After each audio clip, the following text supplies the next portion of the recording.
Printed out sheet marked as exhibit number 84. Do you recognize that? Yes. What is that? That's the physical evidence diagram that I created that resulted from the scene survey. Permission to publish your honor. No objection. You may.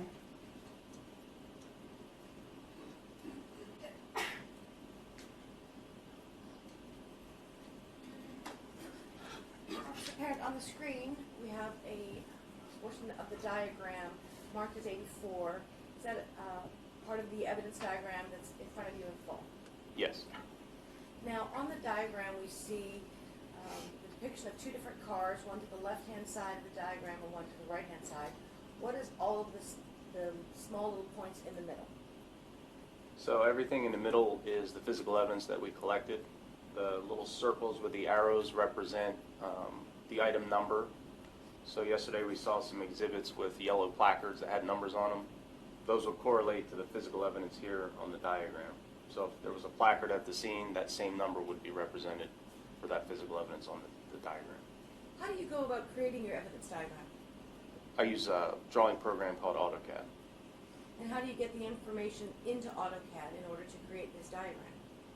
As I explained yesterday with the total station survey system, it essentially collects all the data, the X, Y, Z coordinates.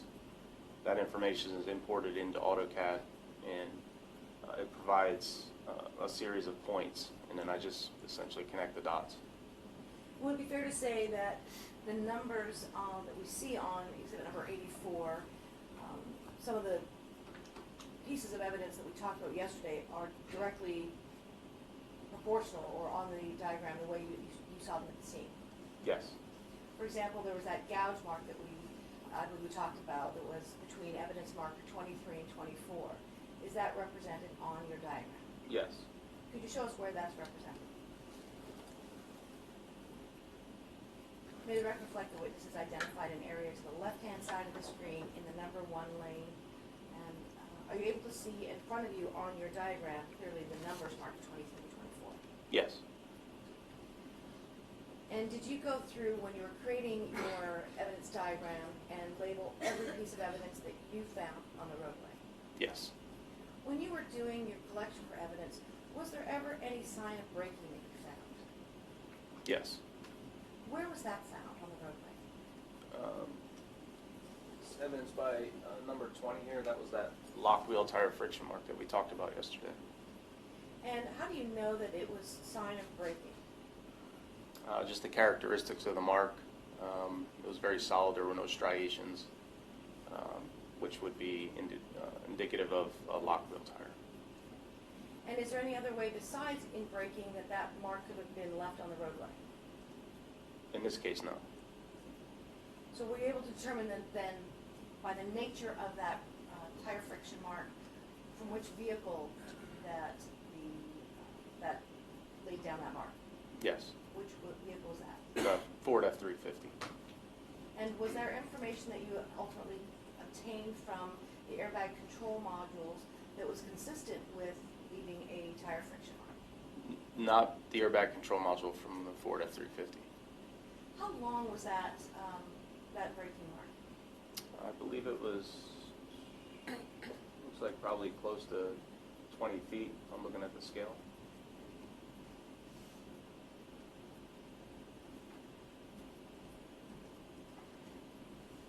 Now, based upon the evidence that you gathered, were you able to determine exactly which lane the crash happened in?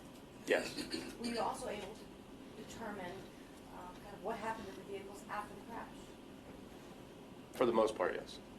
How did you go about doing that? I created what I call a dynamics diagram. It essentially kind of depicts the motion of the vehicles, and that motion is dependent upon the physical evidence. So I figure out which piece of evidence was left by what component on the vehicle, and essentially put the scaled model of the vehicles on the specific evidence, and it shows its motion. You mentioned yesterday that one of the things that you did was a 3D scan of the vehicles. Is that right? Yes. Are you able then to match up parts of the vehicle with damage on the roadway? Yes. Was that something that you were able to do in creating the dynamics diagram? Yes, except for the dynamics diagram is only a 2D diagram. It's not a 3D model. How did you go about matching up damage to the vehicles to the marks on the roadway? We look at the characteristics of the evidence. Obviously, if I have something with, say, white paint transfer, I know that's going to be coming from the Ford F-350 because it was white. You then look at the damage sustained by the vehicles, and then you can make, draw conclusions as to what component on the vehicle left what mark on the roadway. And in your career with the MATE team, the 11 and a half years, creating dynamics diagram, how often have you done that in crashes? Anytime I reconstruct a traffic collision, I always do a dynamics diagram. And so besides looking at the evidence on the roadway to create the dynamics diagram, do you use any information from the airbag control module that you get in creating the dynamics diagram? No. When you're creating your dynamics diagram, is it fair to say that you're using the physical evidence that you find at the scene as well as the condition of the vehicles when you examine? Yes.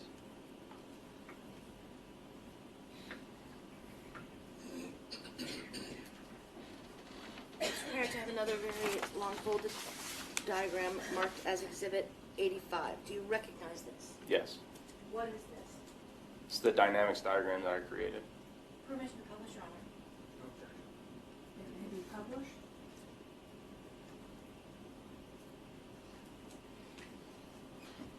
Officer Parent, would you walk us through what we're looking at in this, very hard to see this version. Could you show us where the point of impact was and walk us through the crash, please? So that pre-impact braking mark is here. As you can see, the impact occurs in this area right here in a head-on fashion. Okay, I just want to make a note of what you were pointing to. The first part was a black line that you were pointing to on the left-hand side of the diagram marked as 85. Then you moved from that black line, which appears very close to the lane line. Is that a fair assessment? Yes.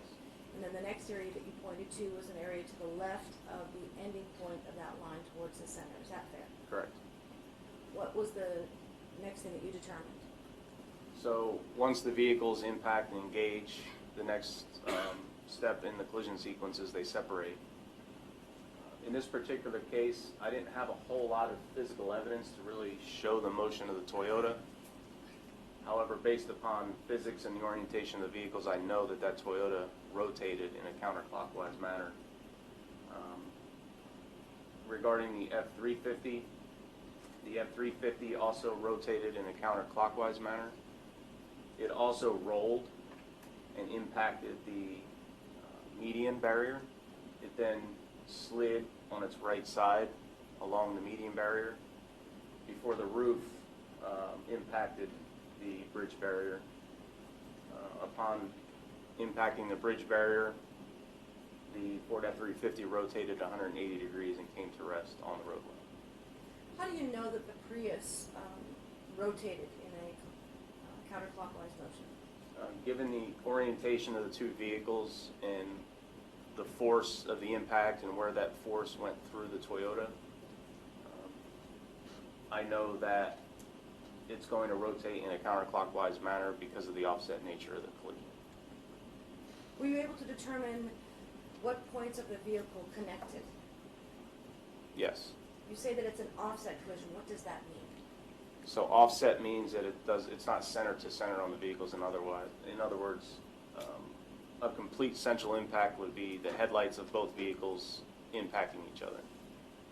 In this particular case, we would have one headlight of each vehicle impacting each other. So it's not completely through the middle of the vehicles. And which headlights of the vehicles impacted? The left front, the left side. For both vehicles? Yes. Were you able to determine, based upon the evidence that you found, the position of the vehicles before impact? What lanes they were in? Yes. Starting first with the Prius, what lane was the Prius in before the impact? Number 1 lane. Was there anything about the information that you gathered that showed any movement, whether it was moving into a different lane or anything like that? No. What was the position of the F-350 before the impact? Mostly in the number 1 lane, the right side tire front tire was in the median, the shoulder. Now, the tire friction mark that you marked on there showing the braking, from which of the tires did that tire friction mark come? The right front tire. So if the mark that we noticed on, documented on exhibit number 85, the solid black line that's to the left-hand side, that's from the right front tire, the passenger side of the Ford F-350, is that right? Correct. Now, in that area of the roadway, is there a shoulder area that's, of any distance? Yes. And is that something that you marked on your scene diagram, the width of the shoulder in that area? I don't know if I marked the width, but it is drawn to scale, so if someone had a scale, they would be able to measure the width. Okay. And from being out there doing the documentation of the evidence, the center shoulder, do you remember the width of it? I probably estimate 3 feet.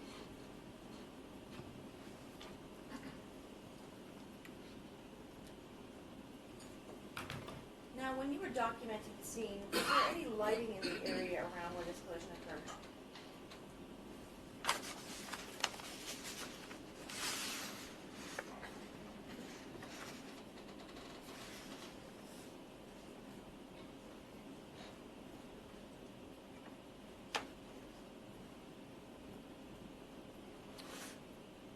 There was one lighting standard that was along the transition road to Interstate 8. And would it be fair to say that the transition road is farther south of the crash? Yes. Area? Is that right? Yes. When we're looking at exhibit number 85, would it be fair to say that in this exhibit, you have the point of the crash, but then you have several different points that are marked quite faintly with the truck, is that right? Yes. But you don't have that for the Prius, why is that? I didn't really have enough physical evidence to show the true motion of the Toyota Prius. As I stated earlier, I like to find a piece of evidence, know what component on the vehicle created that evidence, and then place the vehicle on that piece of evidence, whatever component was leaving it. In the case of the Toyota Prius, it was mostly a series of scratches and gouges, so no tire friction marks. So it was very difficult to determine exactly where the Toyota Prius was through its motion. How were you able then to determine the exact motion of the Ford F-350 to have it documented on your diagram? In the case of the Ford F-350, I had good evidence on the wall, and I could correlate that evidence with the damage sustained to the right side of the Ford F-350. The damage to the right side was consistent with sliding on an abrasive surface such as the concrete median. You also, in your dynamics diagram, you have a second black mark, and was that the second tire friction mark that we discussed yesterday? Yes. Were you able to determine which tire that came from? Yes. Which tire was that? That was also the right front tire. And when you were at the tow yard, did you have an opportunity to look at the vehicles and match up whether or not there was any recent markings to the tire that would be consistent with what you found? I'm sure that during the mechanical inspection, the motor carrier specialist would have documented any of that on a tire. I don't recall personally inspecting the tires for that. You mentioned then when we get to the barrier that's kind of marked by a gray shape on your diagram, that you were able to tell that it was the roof of the F-350 that hit the barrier. How could you tell that? Based upon the damage to the top of the F-350, when you look at the roof of the F-350, there's two black rubber seals that go at the top of each door. And if you recall yesterday, when you saw the picture of that bridge pillar, we had a very distinct black line near the base of the bridge pillar, and then I think it was about 6 feet higher, we had another black line. That distance so happens to correlate exactly with the distance between the two black rubber strips on the roof of the F-350. So it was those black marks that we saw marked in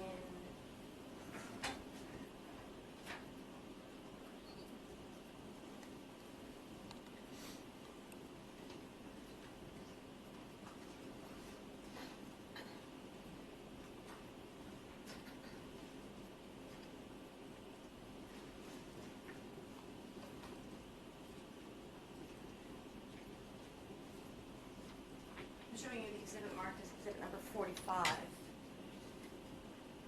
Was this the markings that you were able to match up to the moldings on the roof of the truck? Yes. Could you please point to what you're seeing to educate us as to what the matching points are? So you have this black material transfer, and then you have these two black material transfers. Okay, the first one you were pointing to is at the base of the pillar, is that right? Yes. And then there's something that you're pointing to at the top. Yeah, there was two other black material transfers. And those are located somewhere on the face of the pillar? Yes.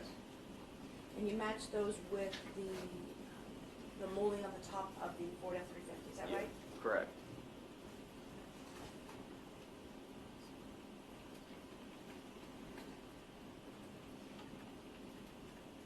I'm showing you exhibit mark number 30 now. Could you show us where you were talking about that the point on the truck roof that matched up with the points on the pillar? Well, first of all, you can see that the roof is crushed. There's crumpling that's obvious in the picture. These black moldings that go along the top of the doors here and then down here. You also mentioned when you were creating your dynamics diagram that there was also damage to the right-hand side of the truck that matched up with what you found.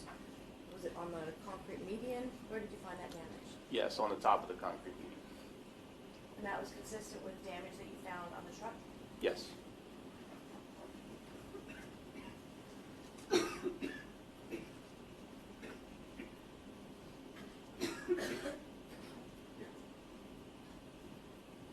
Officer Parent, I'm showing you what's been marked as exhibit number 54. Could you point to us, please, and show us the area that you found the damage that matched up with what you found on the concrete pillar? Well, if you look at the right side of the truck, this whole area on both doors is crumpled. There's a distinct rectangular shape here. If you remember, we saw some black material transfer on the wall that was deposited by this molding along here, and then also, I believe, the door handle. When you were pointing to the diagram, is it fair to say you were pointing to an area when you said here that was in the center of the photograph, almost directly in the center, but to an area that was kind of where the door would latch for the front door? Yes. Is that fair to say? Yes.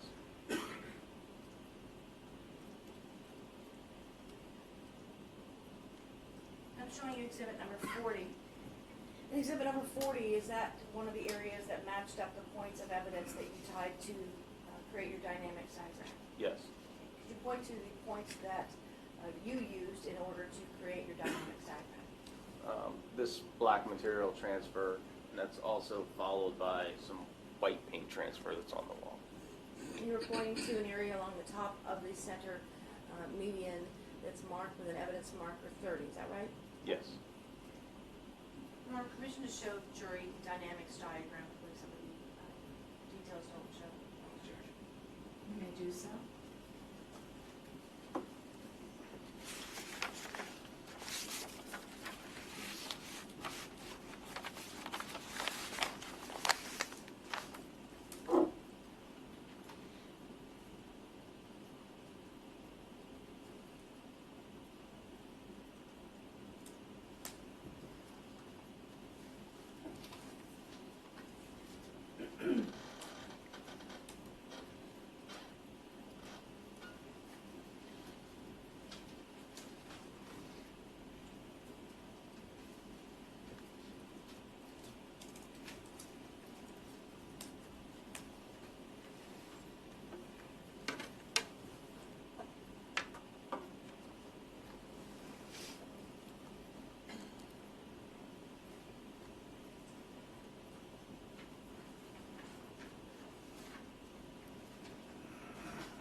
Now, Officer Parrott, there was a fair amount of vehicle debris that was found as a result of the crash, is that right?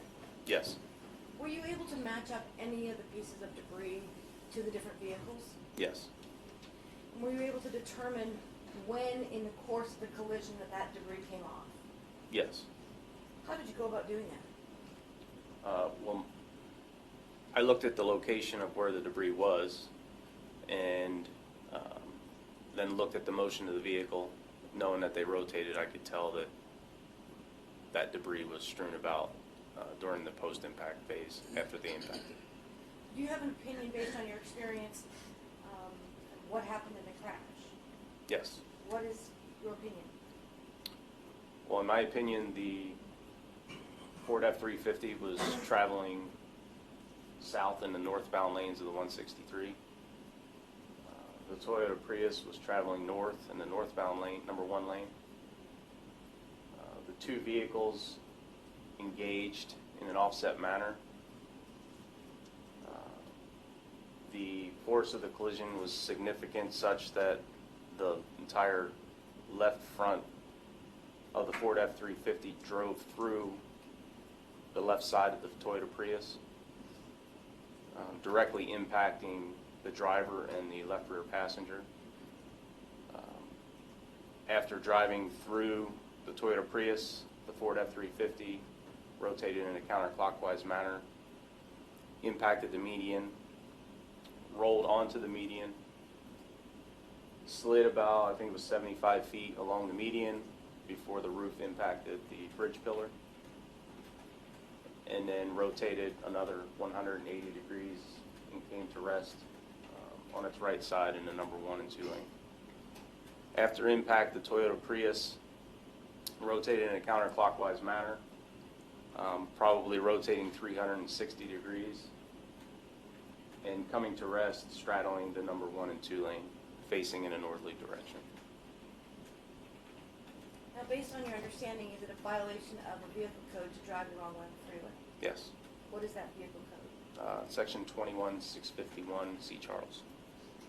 And as people are driving on the roadway, is the general duty of care to follow the laws of the roadway? Yes. Now, when you were putting this crash together, besides documenting all of the evidence, besides creating these dynamic and scene and evidence diagrams, you mentioned yesterday that you also get information about from the airbag control module. Is that right? Yes. What information were you able to obtain from the Prius airbag control module? I was able to obtain 5 seconds of pre-crash collision data. So I was able to, for the 5 seconds prior to the crash, know the vehicle speed, whether or not the brakes were applied, how much the brakes were applied if they were, the amount of steering, and the amount of accelerator. Were you also able to determine whether or not anyone within the vehicle had their safety belts on? Yes, I would be able to tell the front passengers and the driver whether or not they were wearing their seatbelt. And was that information that you got from your download of the Prius? Yes. Were the driver and the front passenger, did they have their seatbelts on? Yes. And you mentioned that you can also get 5 seconds worth of data. Was there any braking that occurred in the Prius that you were able to obtain from the ACM? No. Were you able to obtain the speed of the vehicle? Yes. What was the speed of the vehicle? How do you get that information? Is it 5 seconds before, then the speed is 4 seconds, or how does that work? With the Toyota modules, you get data points every half of a second for 5 seconds. So for every half second, I can look at that data, and it's basically a screen capture of what's going on with the pedals, the accelerator and the brake, the steering wheel, and the velocity of the vehicle. So for the Prius, what were the speeds of the vehicle in the 5 seconds before the crash? Anywhere between 71 and 73 miles per hour. And did that speed change at all during those 5 seconds? Yes. Did it get faster or slower? It got slower. And at the time of the collision, does it tell you the exact speed of the vehicle? Yes. What was the speed of the vehicle at the time of the collision? 71 miles per hour. Now, you also mentioned that you get information from the Prius regarding steering input. Is that right? Yes. What kind of information did you get from this Prius? The information was consistent with the geometry of the roadway. There does appear to be a slightly significant higher steering angle toward the right before the impact. What does that mean? Well, that could be an indication to me that not only the steering, but coupled with all the other information in the pre-crash data, that the driver of the Prius at the last possible moment saw what was happening and steered the steering wheel and came off the accelerator pedal. Both of those were indicative of the information that you got from the ACM? Yes. So at the time of the actual impact of the crash, the driver of the Prius did not have their foot on the accelerator? Correct. Was there any sign of braking from the Prius? No. Now, was there any other additional information you got from the airbag control module from the Prius? Yes. What additional information did you get? The change in speed, so the acceleration that was felt by the Prius and as well as the occupants of the Prius, that acceleration can correlate to a speed change. So how much speed was lost as a result of the impact. How does the control module give you that information? There's an accelerometer within the airbag control module that measures accelerations. The airbag control module not only knows acceleration, but it knows time. When it has both of those, it can calculate change in velocity. Why is that significant, the change in velocity? Well, that's the whole purpose of the airbag control module, is to deploy airbags or supplemental restraints such as seat belts. So in order to determine the severity of a collision, it needs to know what the accelerations are. For instance, you don't want to be driving your car and experience a very low acceleration and have your airbag go off. That would be very dangerous. So these airbag modules are set to a certain threshold before they'll actually deploy the airbag. So the acceleration is very important.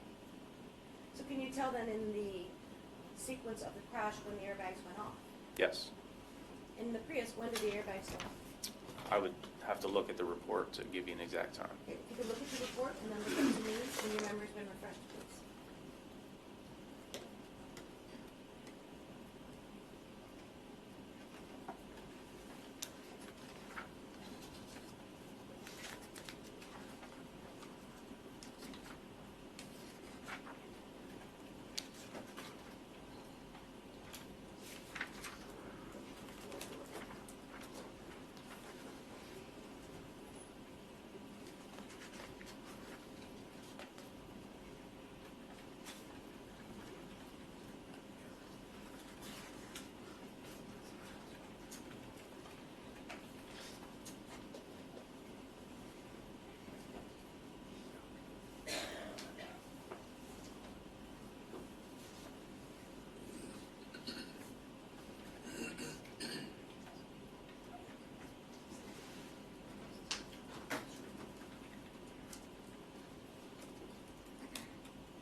Has your memory been refreshed? Yes. Where in the course or the sequence of events did the airbags in the Prius go off? Practically immediately. When you were talking about acceleration, is acceleration both a positive number or can it be negative as well? It can be negative. What on earth does that mean? So the way that the airbag control module is mounted, it's based upon an SAE convention. So if you could picture the vehicle and an arrow going out the front of the vehicle, that would be positive. So as a vehicle's going forward, that's positive. If there's any force that goes against that arrow, in other words, like a head-on, that force is going in the negative direction or opposite of the direction of the vehicle. Would it be fair to say then that this accelerometer within the airbag control module can sense a great change in either one, positive or negative acceleration? Yes. And when you say that the airbag control modules are set at a certain threshold, do you know what that threshold is? I believe the Toyotas, it needs to be 5 kilometers per hour over, I want to say, 250 milliseconds, but I'm not positive on that. But it's got to be high acceleration in a very short period of time. And so based upon that information that the car interprets, that's what actually sets off the airbag, is that right? Yes. Now, when you were looking at that information regarding the speed of the Prius and that the airbags went off immediately, was there any information that you got from the airbag control module then assisted you in figuring out what happened to the Prius next? Not necessarily. I was just able to then determine how much speed was lost as a result of the impact. And why were you determining how much speed was lost? In order to calculate the closing velocity between the two vehicles, I needed to know what the speed change was experienced by at least one of them. And was that the information that you got from the Prius? Yes. And what do you do when you get that information regarding the speed change? I then used that speed change into a series of calculations to determine the closing velocity between the two vehicles. Before we get into the closing velocity between the two vehicles, let's talk about the Ford F-350.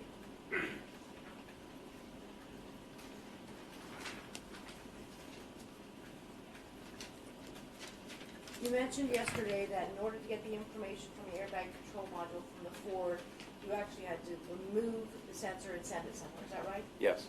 And after you sent it somewhere, at some point in time, did you receive a series of documents from Ford or from some company that gave you the information from the airbag control module? Yes.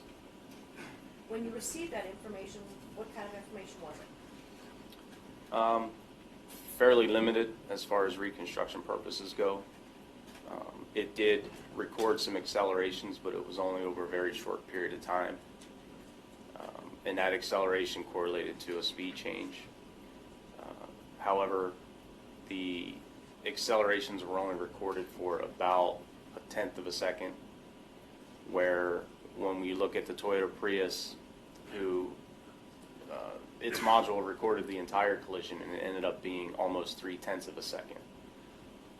So to rely upon the airbag control module data from the Ford F-350 would be a gross underestimation of its actual speed change because it only recorded for half of the collision duration. How were you able to determine the actual duration of the collision? It's based upon the Toyota Prius. Now, from the Ford, besides getting a small snapshot of the accelerations, was it able to give you any of the information that the Prius did regarding either seat belts or braking or steering?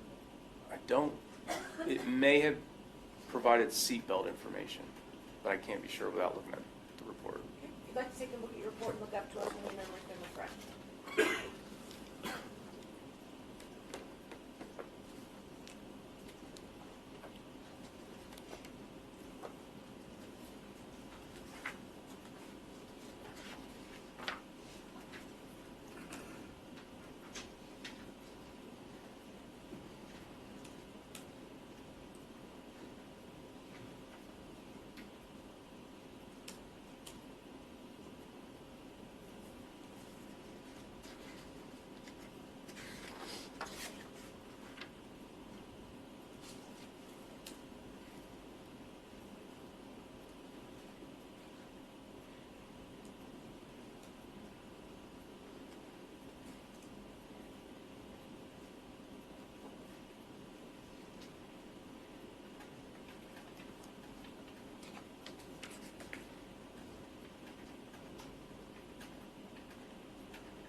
Okay.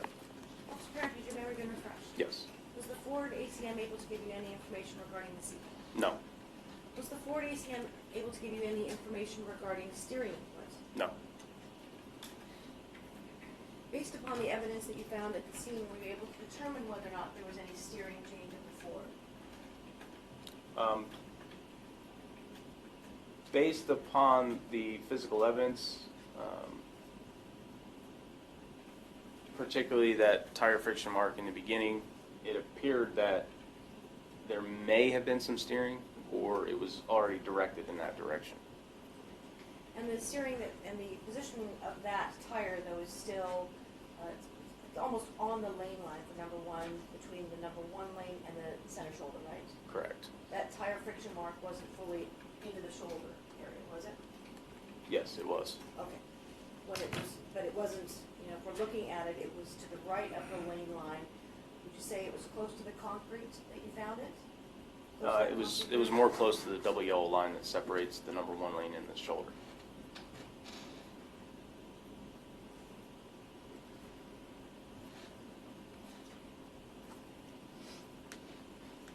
Now, did you get some information, you got 1/10 of a second of information recorded, what was that 1/10 of a second information? It was just acceleration data experienced by the module. And what was that acceleration data? It equated to about a 16 mile per hour speed change. And did you use that information in calculating the closing speed of the vehicles? No. You mentioned that part of what you looked at doing was determining the closing velocity of the vehicles. Why did you determine that?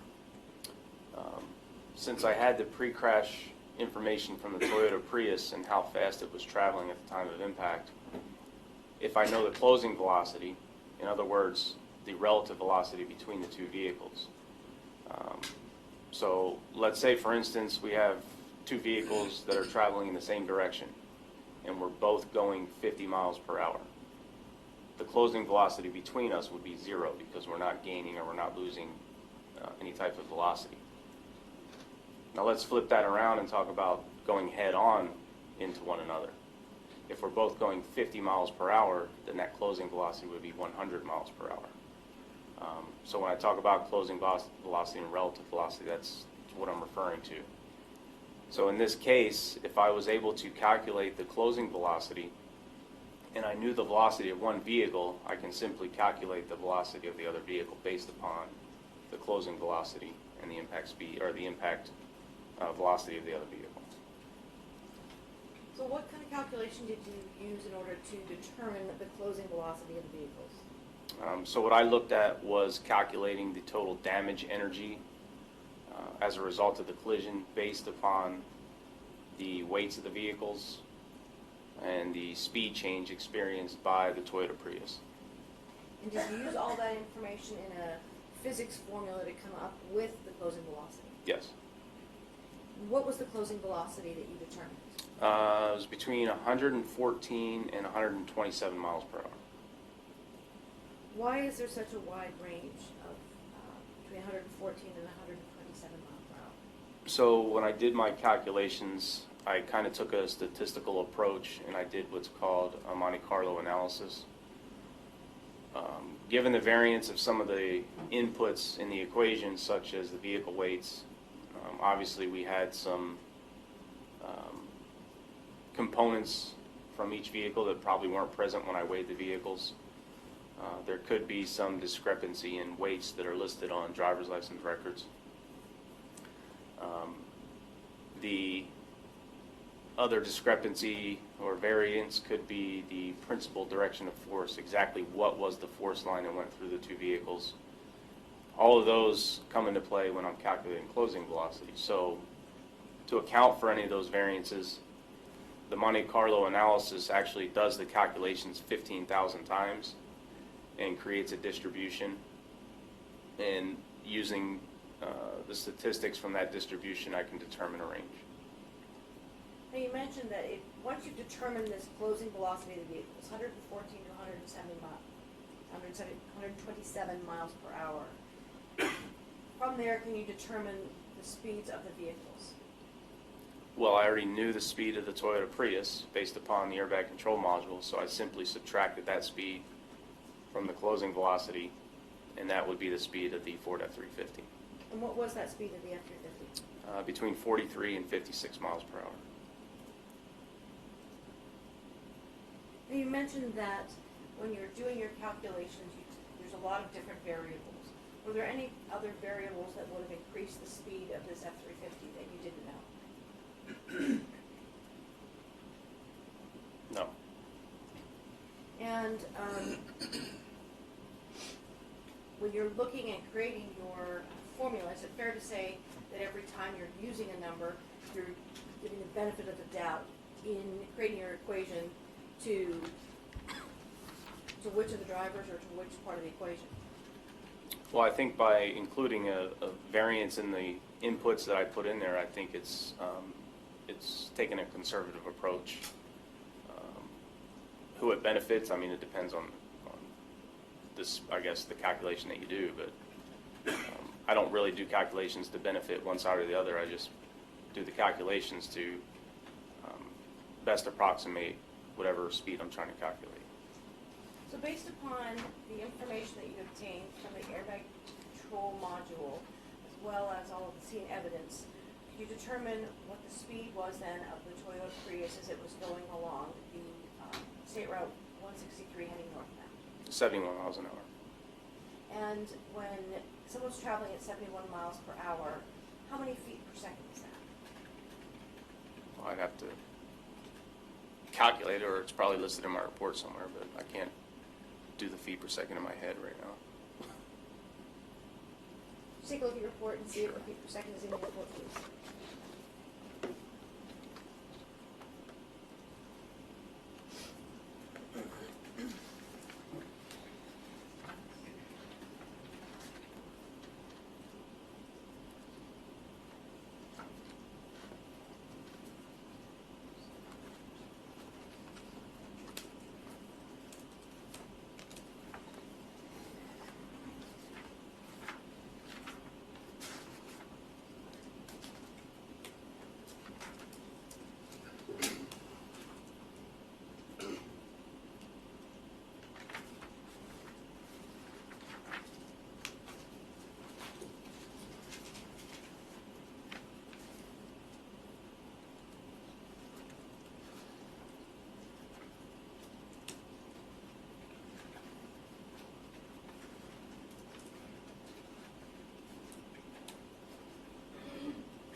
Officer Perrin, has your memory been refreshed? Yes. At 71 miles per hour, how many feet per second is that? It's between 103 and 104 feet per second.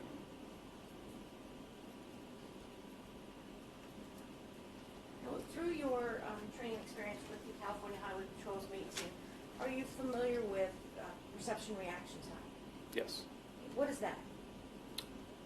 Perception reaction time, as it regards to human factors, the human body has to perceive something before it can react to it. There have been numerous studies to determine what that perception and response time is. And a number that's commonly used in reconstruction is about 1.5 seconds. In other words, it takes a driver approximately 1.5 seconds to perceive a hazard and then to respond to it, whether it be steering or braking. So if someone is traveling at 71 miles per hour in order to perceive and respond to an event, it would take them about, would it be fair to say about somewhere between 200 and 300 feet? Probably about 150.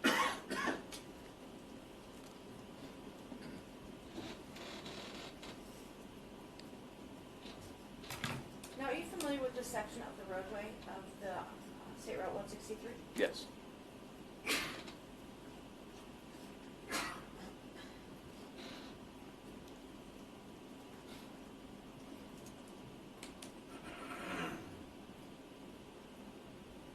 showing you what previously marked as course exhibit number 3.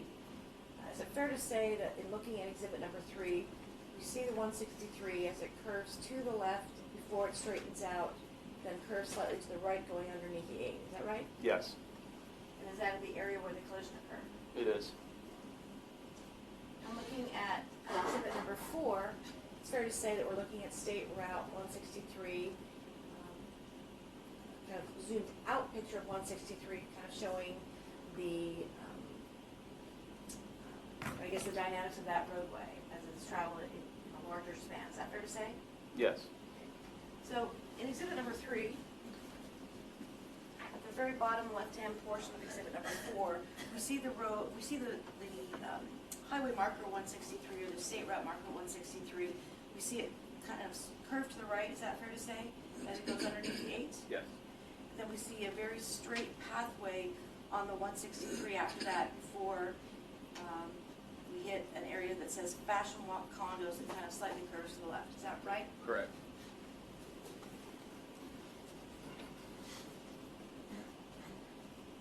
What was the entire length of the crash area that you measured?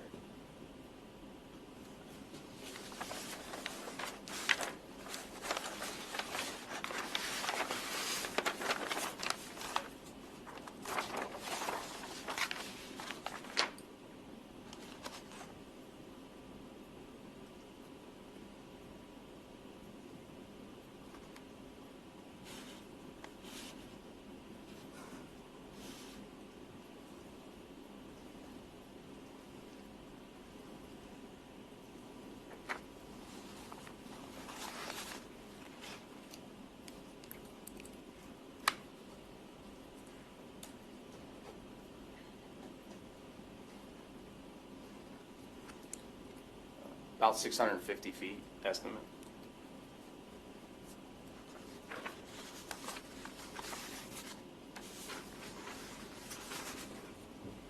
Now, we mentioned that Prius at 71 miles per hour is traveling about 103 to 104 feet per second. Is that fair? Yes. Now, based upon your analysis, would it be fair to say that at the time of the impact, that the F-350 was traveling between 43 and 56 miles per hour? Yes. And at 43 or 56 miles per hour, how many feet per second is that, approximately?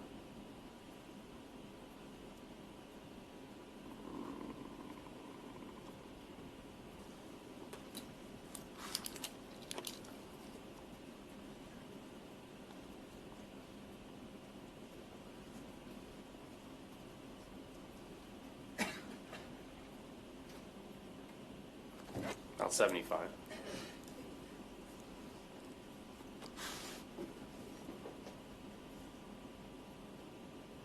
So if someone was traveling at that speed, as they're going along the roadway, if we're dealing with that perception reaction time, about 1.5 seconds, they would have only traveled about 110 feet? Is that fair to say? Yeah.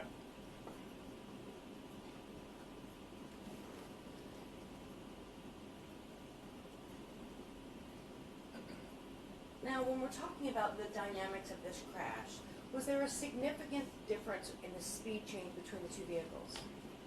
Yes. What was the speed change of the Toyota? 69 miles per hour.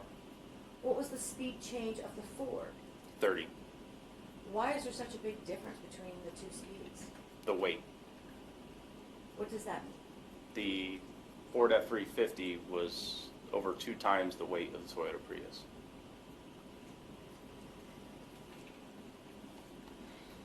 Even calculating in all the occupants in the Prius. Yes. Why is that significant in your analysis of the crash? The more weight you have, the more momentum you carry into a collision. So the heavier the object, for instance, if two vehicles were going the same speed and one weighed 1,000 pounds and the other one weighed 4,000 pounds, the 4,000 pound vehicle is going to beat the smaller vehicle and it's going to push it rearward and create much more significant accelerations in that vehicle than it would itself. What is the significance of the 69 mile per hour speed change of the Toyota?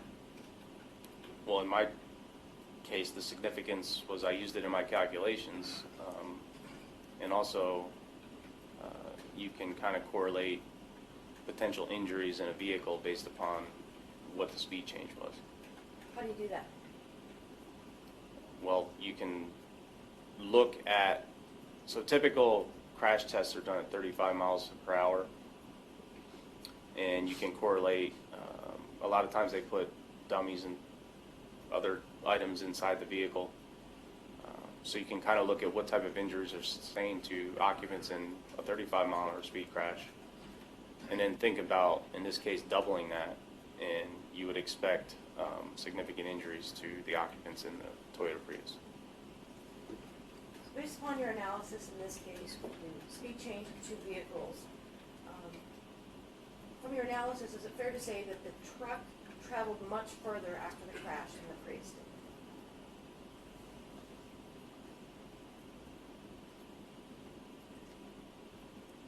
Yes. Why is that? Because the truck was slowed by less than what the Toyota Prius was.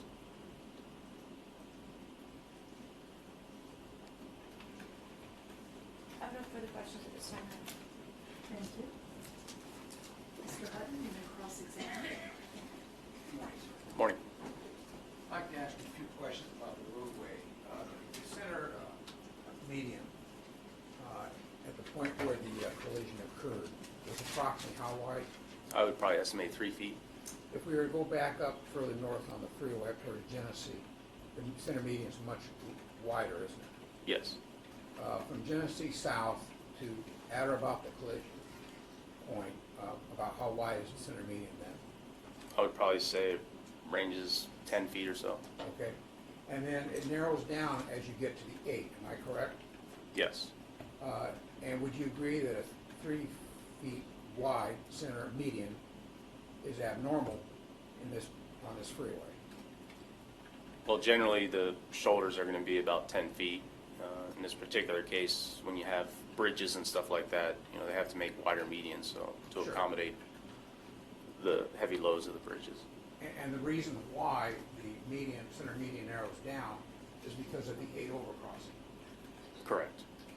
So if we were to go back even just, let's say, several hundred feet north of where the collision occurred, the median is significantly wider even at that point, isn't it? Yes. And how wide would it be, let's just say, several hundred feet north of the point of impact? Probably about 10 feet. Okay. So how close to the point of impact did the median start to narrow to 3 feet?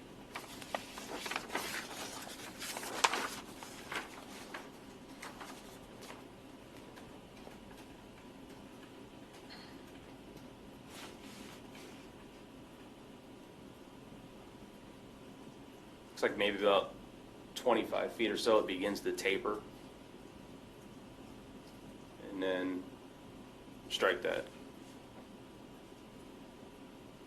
Probably 75 feet. It begins to taper, and then at about 50 feet it becomes the narrow portion. So there's been evidence in this case that Ford 350 was seen driving just south of Genesee, part in the median, part in the center lane. The median would be large enough at that point in time where the majority of the truck could drive on the median. Am I correct? Yes. Okay. There's also been evidence in this case that the Ford F-350 had its warning lights on. What's the purpose of those warning lights? Well, typically people are going to activate their hazard warning lamps or flashers, if you will, when there's something wrong with the vehicle. Suppose a person got themselves in a situation where they realized that they were going the wrong way on the freeway. Would activating the warning lights be consistent with trying to alert other drivers that, hey, I'm here and I'm a problem, I'm trying to remedy it, not hurt you? Objection calls for speculation. Sustained. Now, you indicated that there was some skid mark, pre-impact skid mark from the Ford F-350, correct? Yes. And you estimated that at 20 feet? Yes. Actually, in your report, didn't you indicate that it was less than 13 feet? When I gave that estimate earlier in court, I was just trying to look at my scale bar. I understand. I'm not attacking you in Yeah. any way, shape, or form. But take a look at page 68. Okay.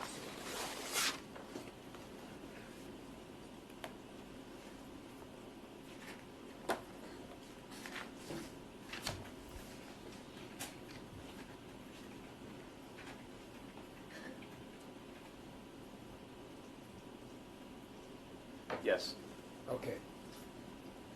So, you would agree, so the only pre-impact skid mark was less than 13 feet in the center median. Correct. And you would agree that being on the brakes for 13 feet is not going to slow the Ford F-350 more than a mile or two per hour, Yep. Probably 3-4 miles per hour. max? Yeah. Okay. Now, you indicated that the skid mark was near the double yellow line, correct? Yes. But the tire is not, the tire is not the most extreme right edge of the Ford, is it? No. In other words, there's a fender, correct? Correct. Did you calculate how far from the extreme right edge of the Ford would be the extreme right edge of the tire? No. Would you be able to estimate that for us? I would say it's no more than a few inches. Okay? You would agree that the Ford was close to the retaining wall at the time of the collision, Yes. almost up against it, Very close, yeah. very close. Now, you were asked questions about the speed that you calculated for the Ford F-350. That calculation is your best calculation as to the speed of that vehicle at the moment of impact, isn't it? Yes. And you gave a range because there was some uncertainty. Correct. But the range of 43 to 56 miles an hour covers all of the uncertainty. Yes. Okay, so you're confident telling this jury that at the moment of impact, the Ford was going between 43 and 56 miles an hour. Yes. And 43 and 56 are the limits of the extreme limits of the range. Correct. So if we were to go to the middle, that's more likely where you believe the speed would be. Actually, I believe the speed's probably toward the higher end. But less than 56. Yes. Now, if the Ford is going the wrong way on the freeway, as it approaches the 8th overcrossing, there's nothing really it can do to get out of the way of a car coming northbound in this situation. Correct? You could pull onto the 10-foot wide shoulder, stop. But he doesn't have a 10-foot wide shoulder where this collision happened. Well, he does when he's approaching the 8. Okay? But when he gets closer to the 8, he has a 3-foot wide shoulder. Yeah, once he gets into the overcrossing of the 8, then the shoulder lowers to 3 feet.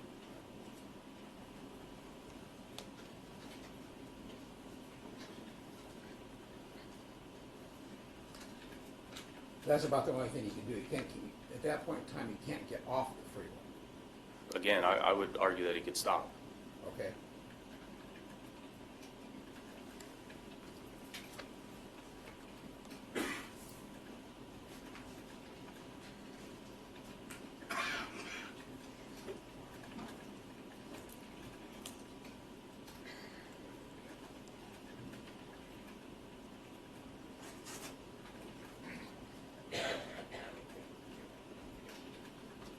When you examine the Ford, you also notice it had these big brush guards around the front bumper. Yes.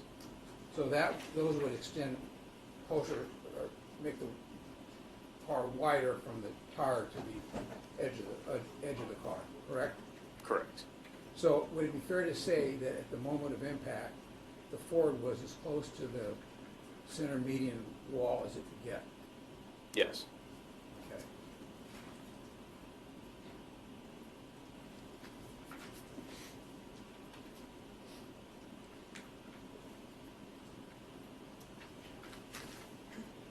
Thank you, Madam Clerk. Any redirect? There. All right. Thank you so much for coming in. Thanks, So Ron. we'll excuse you.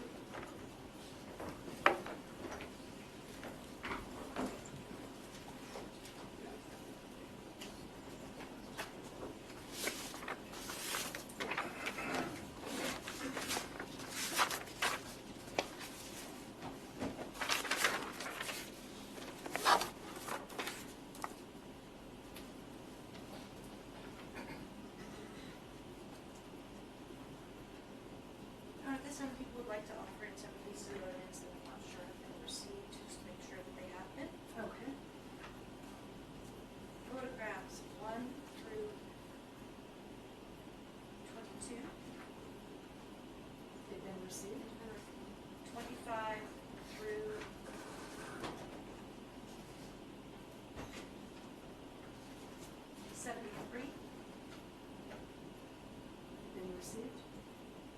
Photograph 75, or sorry, yes, photograph 75. 78, 79. 81 through 89. Yes. 91 through 96. 96 was the interview of Kenneth Talbot. That was claims that was not received yet.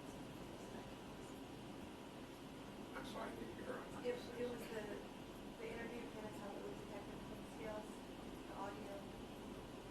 Yes, it was only played for purposes of impeachment, just a part of it, so Correct. is not received in its entirety. Correct. And number 98. That was the stipulation. That is received. Thank you. With that, Your Honor, the people rest. Okay? Give me a brush, please. Yes, ladies and gentlemen, let's go ahead and take our morning break. There's an issue that Court and Counsel need to discuss, so we'll take a 20-minute break. We'll be in recess until 10:30. 10:30. So proceed. Counsel, as we didn't talk about Exhibit 92, which was the interview of Jason King, I take it you're moving to have that received? Yes, Your Honor.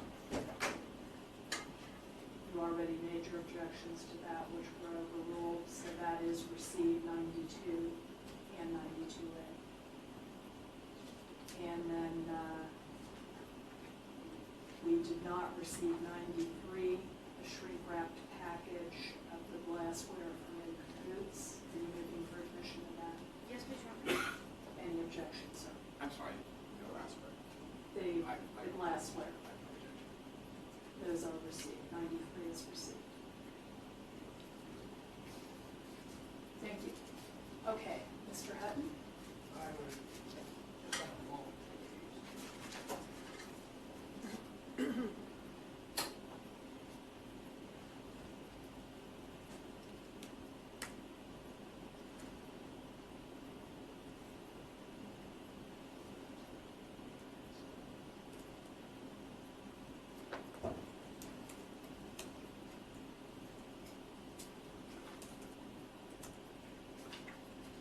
Yeah, the defense would like to make an 11-18 motion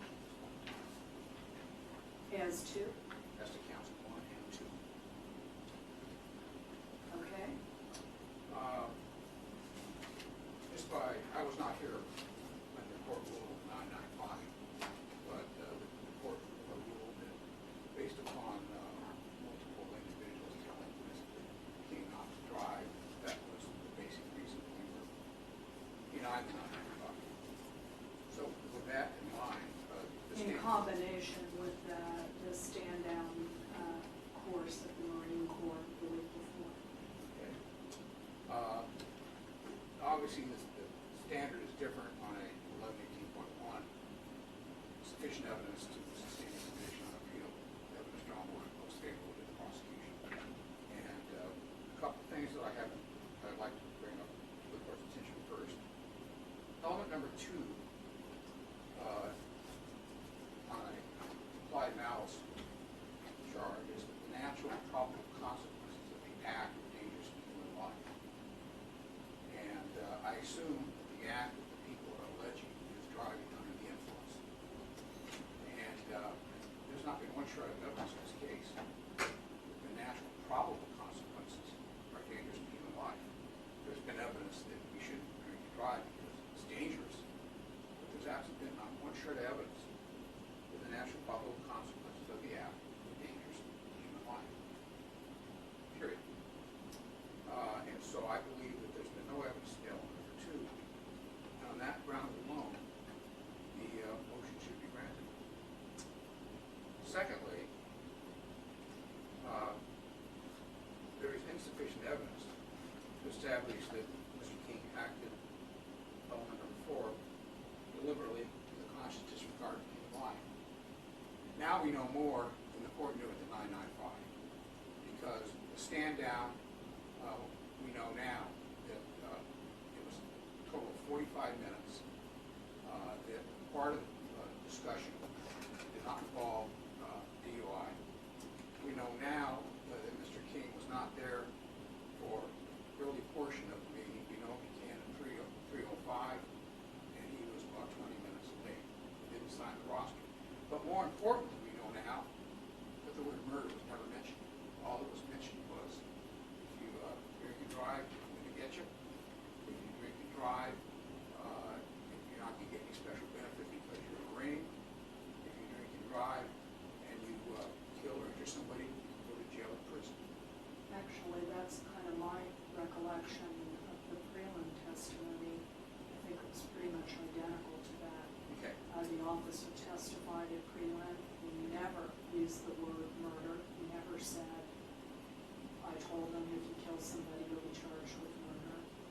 So I think really, frankly, the testimony was very consistent with the preliminary hearing testimony. And it was my understanding of the 995 that you based your ruling not on that testimony that didn't give any knowledge or warning, but you based your rulings on the other people told them not to drink and drive for that reason. I still believe that's the primary basis Yes, for okay. the court's ruling. Okay, so with that in mind, Mr. Wolfrey, there's actually, three individuals that you could say testified about drinking and driving. And Wolfrey at court here turned out to be zero. The evidence was very clear. Mr. King went over with his friends to a hotel where Wolfrey's parents were in town and rented a room. The King had a couple of drinks, and that around 10:30, 11 o'clock or so, they started to break up. Wolfrey and a guy named Rodriguez were going to go into town. Obviously, the inference to walk into town and drink in some local bars. They invited King to go with them. Told him, hey, if we do that, come back here, you have a place to stay tonight. King said, no, I got other plans and left. So Wolfrey's testimony is a big zero on that issue. Nobody ever said, and on top of that, Wolfrey said that his dad checked out King and everybody else that was leaving to make sure they were okay. So Wolfrey's testimony on this issue is a complete zero. It did not add, doesn't add anything to the people's case on the warnings. Then the next issue we get into are the other two individuals, Martin and Talbot. By that time, Mr. King had been drinking. Ms. Carter testified about how drinking impairs your ability to process information, to make good decisions, etc. And so that has to be taken, I think, with some, you have to consider that in determining how much weight, if any, to give it whatever that was said. And so what do we know about Martin? He actually testified on cross-examination in front of the jury, under oath, that he didn't say, don't drink and drive. He said to King as he was leaving, you want me to call you, can I call you an Uber or a cab or something like that? And Martin's in a really difficult position if you think about it. He's, the next morning after King left, the highway patrol show up, start interrogating him, and he's got to be real concerned about his own liability here. I mean, he stopped sweating on the witness stand, asking for water, had his lawyer here with him, and what does that tell you? He's saying to himself, wow, I mean, you just imagine when the police bill showed up the next day, and he says, gee, I threw that guy out last night, and I bet there's video, I bet they can prove it all, and so he did a couple interesting things, I thought, that would make you think you shouldn't give any weight to his testimony at all. And that is, I mean, if you were going to be less than candid, honest, and you're looking at yourself, what would you say? You would say, yeah, I told him over and over again, you should be driving, which he recanted on cross-examination. And you would say, this data sobriety wasn't that bad, was it?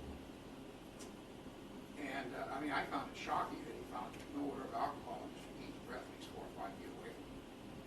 And he's been in the bar business for 20 years. That testimony is worth practically nothing. And most importantly, under oath here, he testified, all he testified to was, I asked him if we could call him a cab or Uber. I thought he also testified that he told him he shouldn't be driving. He did on direct. Yes, he did on direct. And then on cross, he didn't. When I asked him specifically on cross. I don't recall that he changed that. I don't recall that you said, are you now saying you didn't tell him that? I didn't say that. I stopped when he gave me, when he said, Okay. Well, I didn't hear you clarify that for me in that way. I would have needed that. I didn't hear him reneging that testimony. You didn't clarify that point. He unequivocally said on direct that he told him you shouldn't be driving, and I offered to get him in. I agree. Okay. Then we have Hannah Talbot, who, again, is in a difficult situation, and obviously she was very impaired.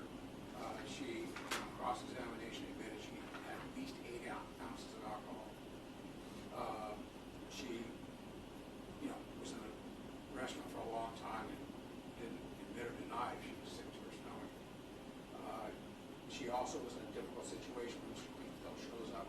She's in the military, they're in her NCO's office. And she says various things. She did say, I told me to get home alive, let me take you home. But then you heard her own voice on a voice message where it was just the opposite. It was, Jason, if you're a real man and you really cared about me, you'd be here right now. And so what I'm suggesting to you is, under these circumstances, if the Court of Appeal looked at this case, the only evidence at all are these 2 witnesses. And I would submit that that is insufficient information given to someone who's already intoxicated to make this a murder when there's no DUI classes, there's no prior contacts. It's just minimal. And I know it's very difficult to ask this court to take the case, these 2 charges away from the jury. But I think the way the court should look at this is if there was a conviction on this evidence, then you should grant the motion. One other thing. I think there's also evidence that Mr. King was trying to fix the problem he got into. I don't think anybody is contending that he deliberately got on the freeway going the wrong way. Once he got on the freeway, he gets out in the fast lane and realizes, I screwed up. What he did to try to help people so to reduce the harm that he's caused is to go slow, put on splashers, and stay as close to the right median as he can, or the right on the right shoulder, the center median, as he can. I think you have to find that he was acting deliberately with conscious disregard for people's life at the time of the crash too. And I would submit to you that the evidence is only susceptible to the interpretation that he wasn't at that point in time.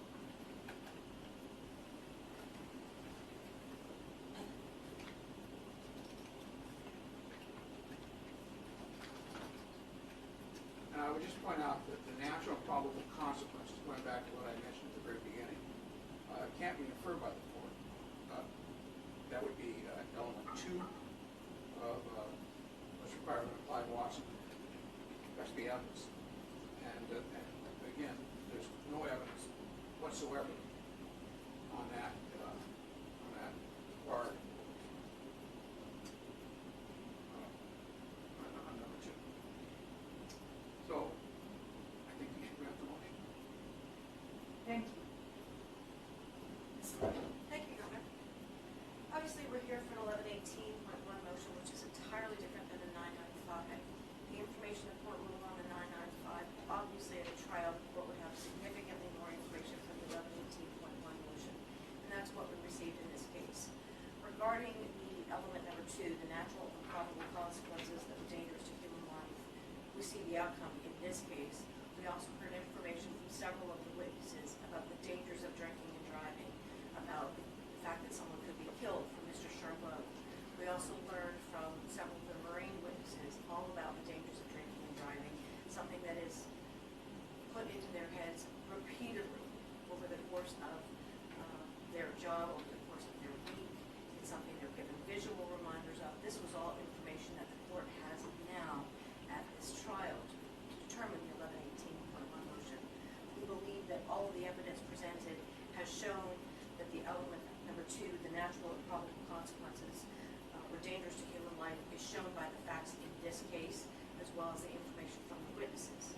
Regarding element number 4, that he deliberately acted with conscious disregard for human life, we learned from the witnesses in this trial all of the many times and ways this defendant is warned about the dangers of drinking and driving. It wasn't just the information we had at the 995. We heard information from the Marines in this case regarding the Arrival Live program, which provides them taxis, services. We learned in this case, we learned all about all the different times the defendant's gone drinking, when they've had a designated driver, when they've chosen an Uber, when he stayed at Hannah Talbot Matamoros' house. We also learned in this case that not only did Wolfrey testify that he asked the defendant if he was okay to drive, but he also on redirect offered to have his truck taken back to base for him. We believe that the information presented through the Marine witnesses in this case, all of the information they gave regarding the Arrival Live program, their Liberty briefings, all of the information that they provided regarding the safety stand down, the information that Officer Charlot testified that he told Marines that they could, if they kill someone, they could go to jail for what they do, as well, particularly the information from Sergeant Bowden, who provided information that when he was responsible for giving the weekend or Liberty briefings to his squadron, he told the story about friends of his that were killed by a DUI driver when he was in Florida. I think the combination of all the information, certainly by the people in this case, provides the court information to surpass any 1118.1 motion and have these charges go to the jury for them to decide. Just briefly, if I could. Go right ahead. Everybody knows it's dangerous to drink and drive, and that was the information that was given to Mr. King and everybody else. Under that argument, everybody in this room probably knows it's dangerous to drink and drive, and it can be bad consequences. This is central to a Watson murder. Just because you know it's dangerous to drink and drive is one thing, but what the warning has to be that the court should consider is the warning that you're going to be charged with murder if you drive and kill somebody. Never got that information, ever. As far as the argument, taking the truck back to base if he was drinking, yeah, that would be if he stayed overnight, went out drinking, and came back. And there's really no evidence.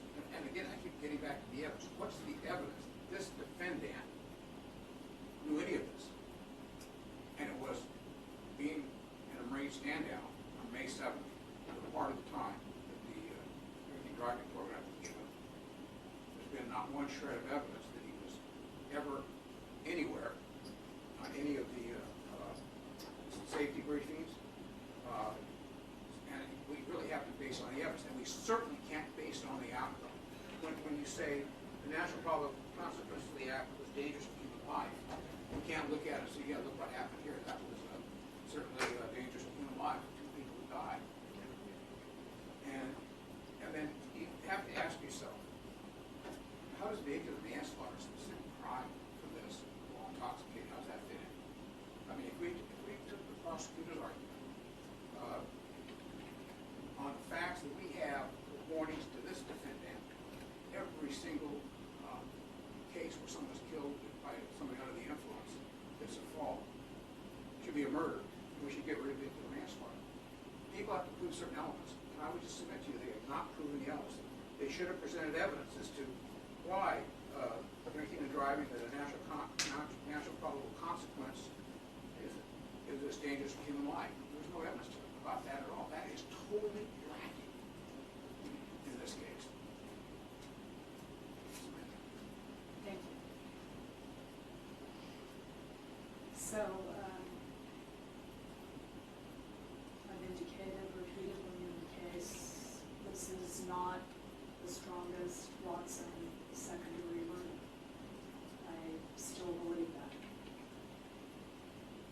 do believe, however, there is enough evidence to allow it to go to the jury, and I'll explain the basis why one.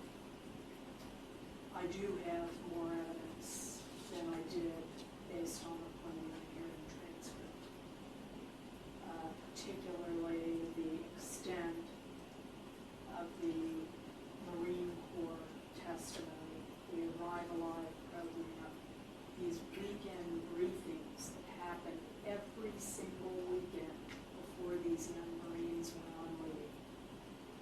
Don't drink and drive, it's dangerous, don't do this, etc. Stand down with the attendant. The officer clearly didn't say, if you kill somebody, you'll be charged with murder. He did not. But he talked about serious injuries and deaths can occur. He certainly gave a lot of information shortly before this tragic accident occurred. There were signs all over Miramar telling you not to drink and drive. There was testimony they even brought a crashed car out at certain times of the year for the Marines to see. So that was additional evidence that the court did not have in its entirety at the time of 995.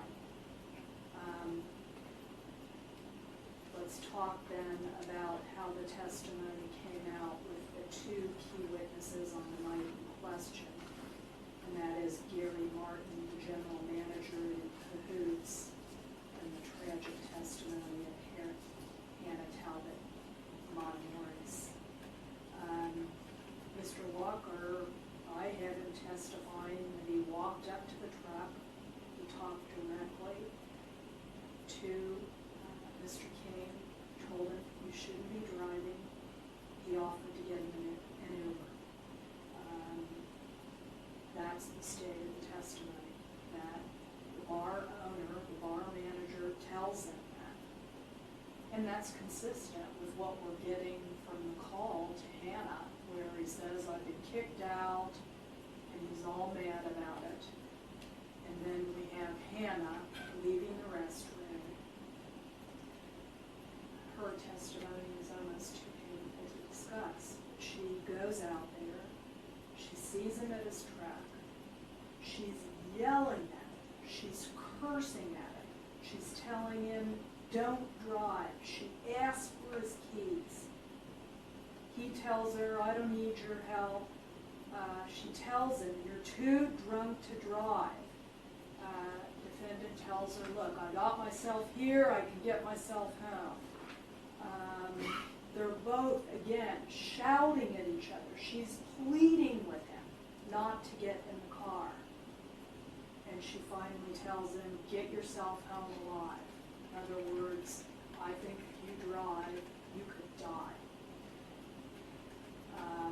is the implication from her last words to Mr. King. And she continues with that in these repeated calls afterwards. She tried as hard as any human being could try to get her best friend to not get in that truck and drive away. She's the key witness in the case. The 1118 is denied primarily based on her testimony. To me, when someone is begging and screaming at you, don't get in your truck, give me your keys, doing everything in her power to keep him from getting behind the wheel of that truck, and he drives away, that's conscious disregard. And again, this would be such a cleaner record if Mr. King had a prior DUI and had the admonition you're talking about. I have repeatedly said that.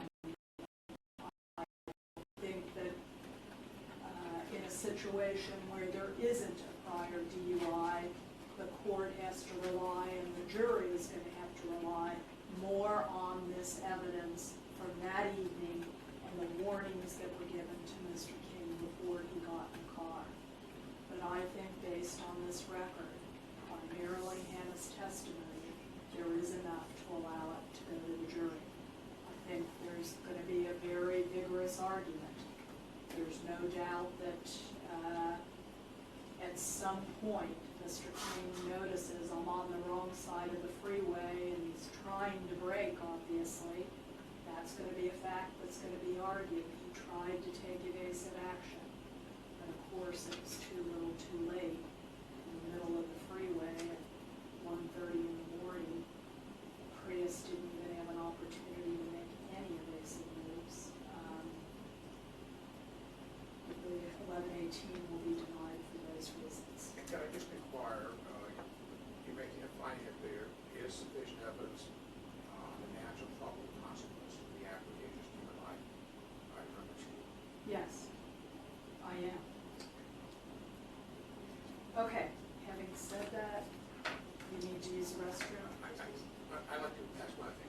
Earlier in the case, I indicated I want to make a motion to have the court take judicial notice of the plea.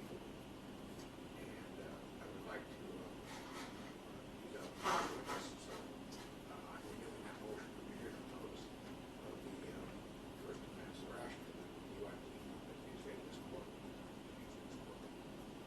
Okay. Position of the people?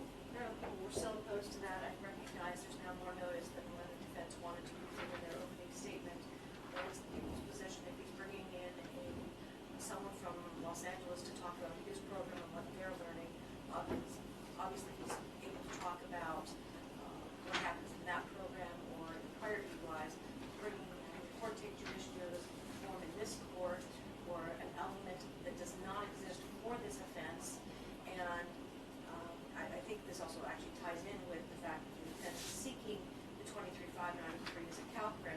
I think is inappropriate for the court to take judicial notice of something the defense eventually wants to also have as a CalCrim and instruction to the jury. I think it's not relevant.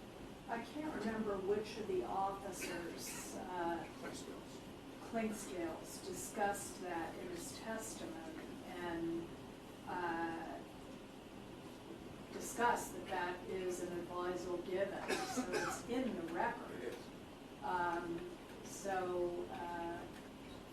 And what you're asking is just what the San Diego change of plea form, a condition in the San Diego change of plea Well, form? actually, it's a statewide requirement as indicated in my special jury instruction that I submitted. It's not a San Diego requirement, it's a statewide requirement. It has to be advised, but I think it's relevant to show a jury here, in this case, what form is used in this county. Obviously, the incident occurred here in San Diego, so I think it's relevant. So you'd ask me to take judicial notice of Vehicle Code Section 23593, which says that if you are convicted of a DUI, of a driving under the influence violation, the court shall advise a person, quote, "You are hereby advised that being under the influence of alcohol or drugs or both impairs your ability to safely operate a motor vehicle. Therefore, it is extremely dangerous to human life to drive while under the influence of alcohol or drugs or both. If you continue to drive while under the influence of alcohol or drugs or both, and as a result of that driving someone is killed, you can be charged with murder." Yes. Okay. I think that's an accurate statement. The court can take judicial notice of that. Again, I believe the people have emphasized repeatedly the knowledge defendant had with the stand downs and all the other information that the court has discussed. In fairness, I believe that the jury should be able to compare and contrast the information he would have if he had a prior DUI-related offense. So the court will take judicial notice of that. And how do we inform the jury of that? When we come in, we're going to start with your case, and you can say, I'm asking the court to take judicial notice of Vehicle Section 23,593, and I will read exactly what I just read on the record. Is the judge then also, the court also then going to provide that as a jury instruction as well, which is what the defense is seeking? We haven't discussed jury instructions. We haven't discussed it. That's a whole different issue. I'm not ruling on whether I give a specified jury instruction on that.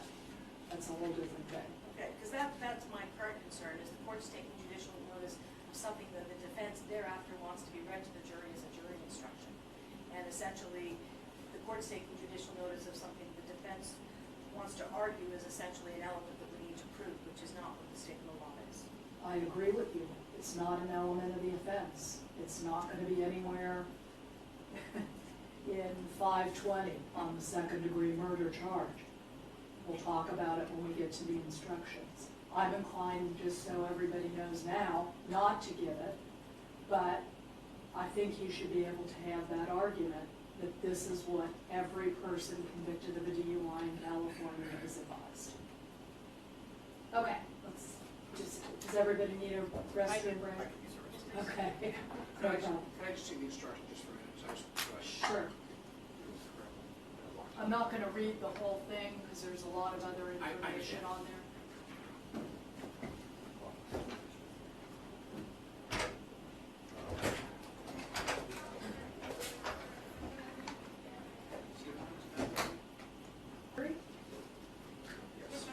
Let's Yes, begin. Your Honor.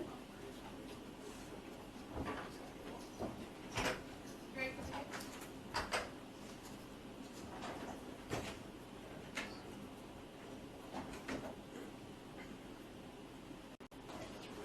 Okay, remain seated, come to order, this court's again in session.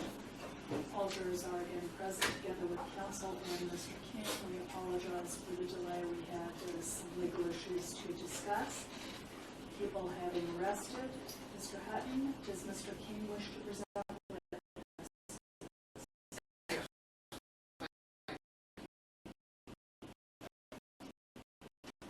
First, Your Honor, we would ask the court to please take judicial notice of Vehicle Code Section 235.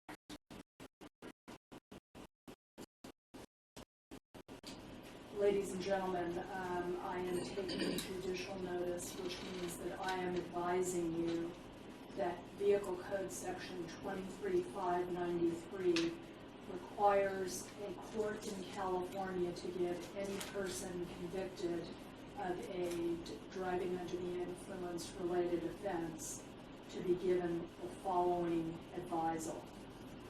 You are hereby advised that being under the influence of alcohol or drugs or both impairs your ability to safely operate a motor vehicle. Therefore, it is extremely dangerous to human life to drive while under the influence of alcohol or drugs or both. If you continue to drive while under the influence of alcohol or drugs or both, and as a result of that driving, someone is killed, you can be charged with murder. Thank you, Your Honor. We would call Arnold Abrams.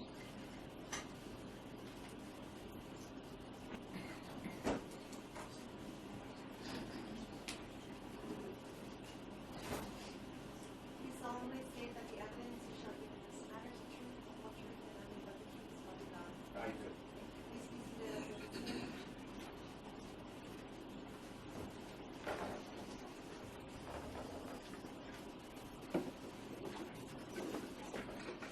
Please state your full name and spell your first and last name for the record. Arnold Abrams, A-R-N-O-L-D, A-B-R-A-M-S. Thank you. Thank you, Your Honor. Mr. Abrams, your occupation? I am a program director for driver safety schools in Los Angeles. Could you please tell the jury your background and experience?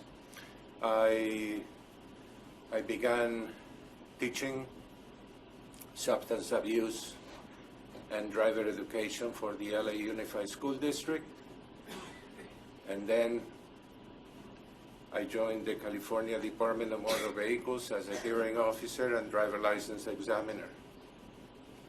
Since I left the department, I became program director for this organization. And how long have you been running DUI schools? Since approximately 1980. Now, are there court-mandated alcohol programs that a person has to take if they want to keep their alcohol? Could you speak a little louder? Sure. Are there mandated programs that a person would have to take in order to keep or get back their California driver's license once convicted of driving under the influence offense? Yes, And are those the type of programs you run? correct. How many programs do you run at the current time? 3 different program sites. Okay. Are these programs mandated by any level of the government? Like, Yes, would you explain to the jury who oversees these programs at the state level? these programs are monitored and licensed by the Public Service Organization in Sacramento and the Public Health Department in Los Angeles County. In addition to that, the programs need to meet certain guidelines with the California Department of Motor Vehicles in order for individuals to have their driving privilege reinstated. Does the California Department of Health Services require certain things from every program? Correct. What does the department require? It requires that we follow Title IX Administrative Code for driving under the influence and impaired driving programs. Does the California Department of Health Service also set down requirements for the criteria that's taught at these schools and the licensing of personnel that teaches the class? Correct. Would you explain that answer, please? Yes, the department must approve the curriculum, must also certify each staff member, and each staff member needs to maintain a continuing education program on an yearly basis. Are these requirements statewide? These requirements are set under the law and they're statewide. Every county in the state? Every county in the state. If the San Diego County criteria for the San Diego classes, are they the same essentially as the classes that you teach in LA? Yes. Okay. So now, would you please tell me what the objectives are? And let's just talk about first offense programs. What's the objective in a first offense program? The objectives of the programs are to bring about quick behavior modification on the part of every driver that is charged and convicted for driving under the influence. That is one aspect. The other is for that driver, by changing behavior, not longer to be a menace to other members of the community, by exploring their background and the family tree in order to determine which level of substance abuse they are involved in. Would you please describe the curriculum in the first offense course? Okay. The curriculum in the first offense program includes 12 hours of alcohol education, 9 group therapy sessions of 2 hours each, and 6 AA meetings, attendance to 6 AA meetings.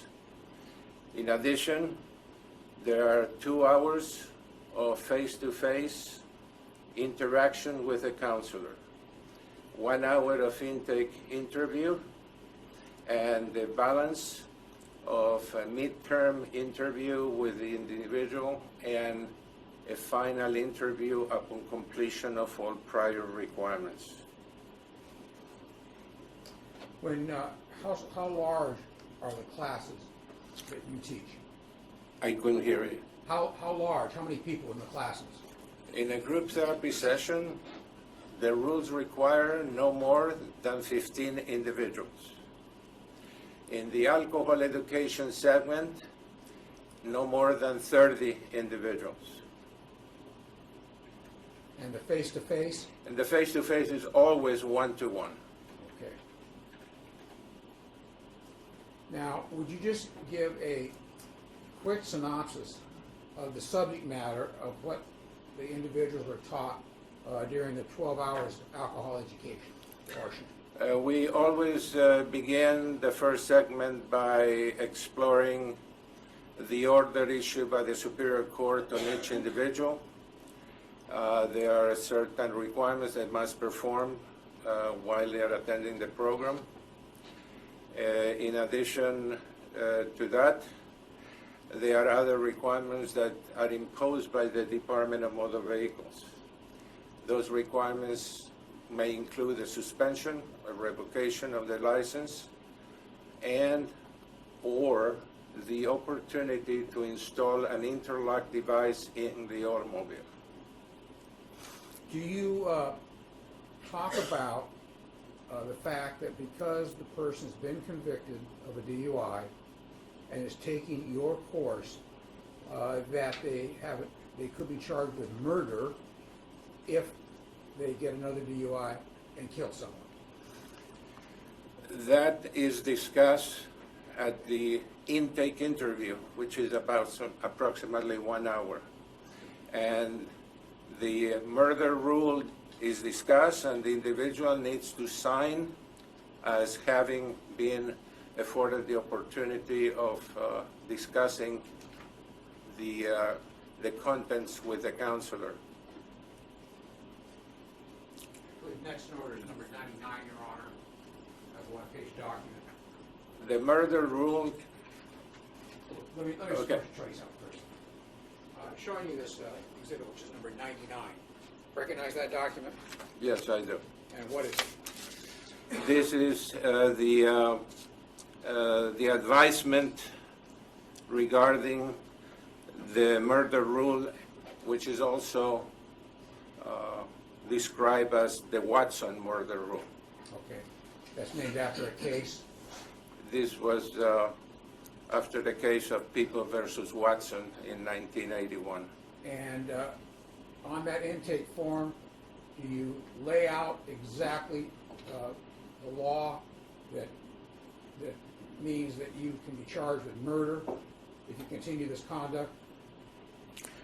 The language that we use on this document has been approved by the state of California, by the Department of Public Health. And it describes almost word by word the contents within the murder rule that we are discussing. Okay. Then, after they sign this document, is there further discussion about the murder rule? Yes. Tell us what that is.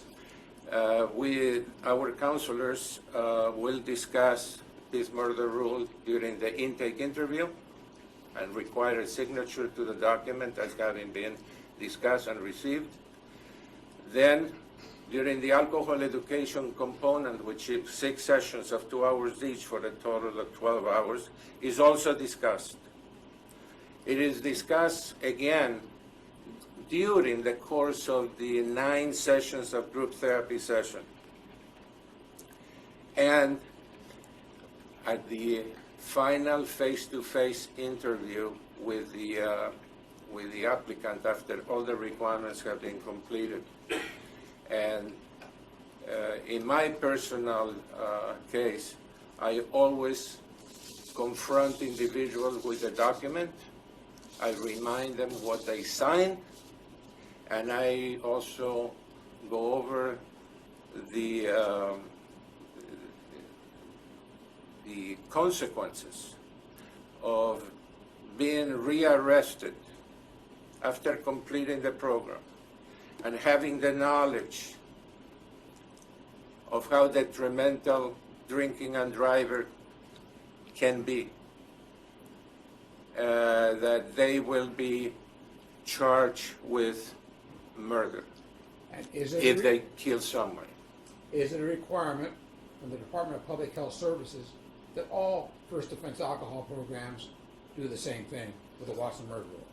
Yes, Would it be fair to say that it is emphasized significantly by you? correct. How long have you been reading the Watson murder rule to your attendees? Education on the murder rule. Correct. And for the last 2-3 years is a part of the instrument that the state uses when they come to monitor each DUI program in the state. So there is a question. Murder rule has been discussed with the participant. Okay, so what you're saying is that the Department of Health Services monitors all of the programs in the state during the year. Correct. And currently, one of the items you have to verify is that the Watson murder rule is discussed. Correct. Thank you. I have nothing further. Cross-examination, that's right.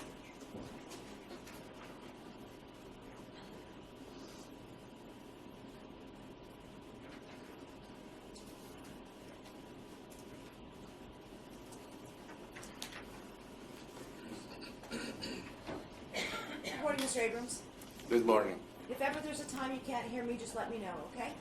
Okay, if you can speak a little louder, I will appreciate it. Certainly. Now, you work for a for-profit DUI program, is that right? Correct. And you've had that program for over 30 years, is that right? Correct.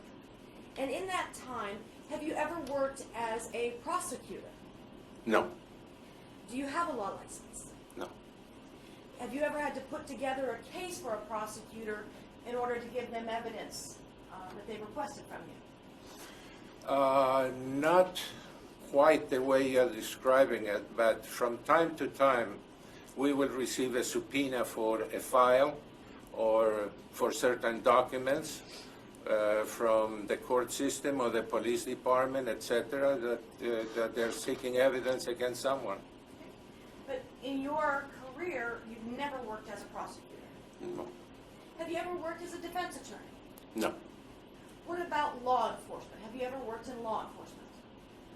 Law enforcement, as we know it, no. I work only for the Department of Motor Vehicles. When you were working for the Department of Motor Vehicles, is it fair to say that you were working in an administrative capacity? I don't think so. I was enforcing the laws regarding public safety and evaluating the driving record of individuals that had dates for hearings with the department. And I was in the process of deciding whether those individuals should retain their driving privilege or should be immediately removed from operating a motor vehicle upon a public street or highway due to public safety concerns. Would it be fair to say that you looked after, you participated in administrative hearings for the DMV? Correct. But when you were working for the DMV, listening to the hearings, you were a neutral magistrate. Is that fair? Correct. Now, so when I was asking about law enforcement, you've never been responsible for going out and investigating a DUI. Is that right? No. You've never had to go out and investigate a DUI crash. Is that right? No. You've never had to go out and investigate a DUI crash where someone was killed. It hadn't. No. Now, are you getting paid for being here today? I'm not getting paid directly. Okay, what does that mean? The company would receive payment for my services here today. And I was instructed to be here today. Okay. And how much is your company being paid for you being here today? $2,000.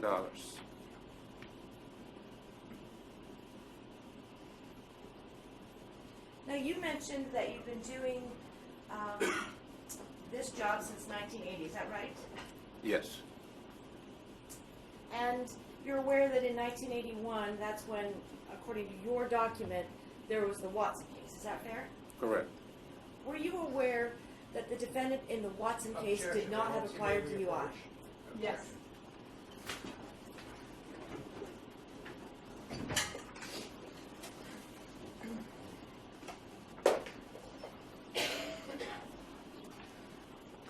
You may proceed. Mr. Abrams, you mentioned that the form that the defense talked about, you've been giving that for about 12 years, is that right? Yes, approximately. And the form is that a form that you created? This form was originated, I believe, from suggestions, written suggestions made by a combination of the state and the Association of Drinking Driver Programs, so everything came together in this form. And you mentioned in this form, and you also talked about it on direct, something called the Watson rule, is that right? Correct.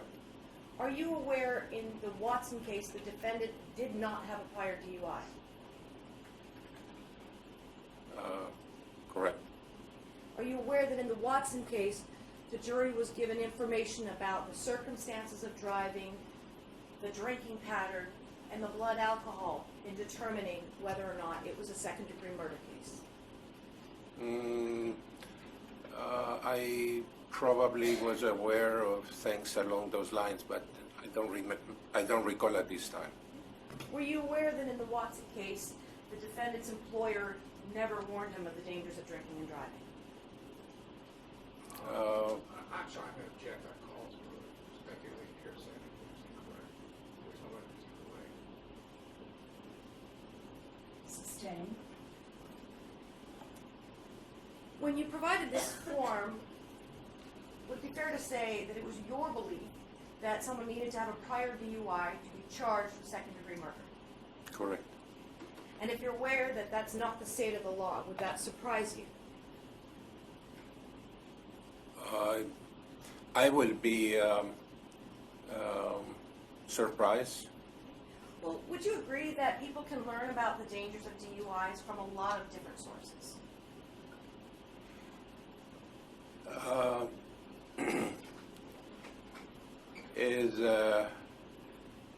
I don't believe that individuals can form a complete opinion about the dangers of drinking and driving from just about any source, like a billboard or a public announcement on the TV. Those are things that are very important in the total context of educating the public about the dangers of drinking and driving. So would you agree then that people get information about the dangers of drinking and driving from places other than your program? And they also get advertising regarding to purchase beer, to purchase different wines, and to purchase all kinds of liquor. So would you say that yes, they get information from other places besides your program? You see, in my humble opinion, one neutralizes the other, because we have so much advertising regarding substances that individuals can legally acquire. And today we have marijuana in addition to liquor. So which one is more effective? You follow what I'm saying? Move to strike, Your Honor, as non-responsive. Overruled. Mr. Abrams, would you be able to agree that your program gives some information about driving under the influence? Would you agree with that? The program gets really into the roots of the problem. And at the intake interview, we take a complete history of the individual, and family tree included, and we do a complete assessment which is equal to evaluation, and we provide the individual, the participant, with an instrument, and the instrument is completed. and then we interpret the results of that instrument, and we come to a conclusion. The person is a social drinker, the person is a problem drinker, the person is an alcoholic, whichever the case may be. Well, let's talk about that information. Would you agree that in your program, you have those 6 education sessions? Would you agree that the goal of that education session is to teach people about the dangers of drinking and driving? One of the goals. Yes. Would you agree that there are other programs in Los Angeles that are doing the same thing that you're doing? Is that what you're Yes. saying?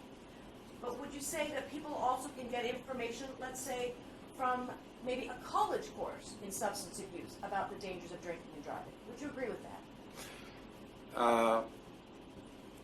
A college course may just be one more element to be considered in the total picture, but it's not going to give the individual the analysis and that a program such as ours can offer. So Because then are you saying- let me say this to you, okay? Almost everyone that initially comes into the program is in denial. A college course will not bring out a discussion, a true discussion regarding denial. A college course will not get into the family tree. A college course will not get into certain aspects that alcohol abuse is bringing about, domestic violence in that environment, or issues with anger, or senior abuse, or parental issues. Do you follow what I'm saying? Sure. Your program deals solely with people who've already been arrested for a DUI, is that right? Correct. So you don't deal with the people that haven't got a prior DUI, is that right? Correct. Would it be fair to say that people that don't come to your class, if they don't have a DUI, they'll never come into contact with you? Well, let me put it to you this way. We also conduct counseling for anger management, domestic violence, animal abuse, etc. And in many of those cases, alcohol is the cause of all those conflicts. So just to say that I will only come into contact with individuals that have been arrested for DUI may not be correct in our case. Well, in your program in Los Angeles, one of the components is that they attend AA meetings, is that right? Correct. But the AA meetings, they're not something that you are responsible for, correct? Correct. And the AA meetings, one of the components may be that they learn about the dangers of drinking and driving. Would you agree with that? AA meeting, the philosophy of the 12-step program may go into what you are alluding to. However,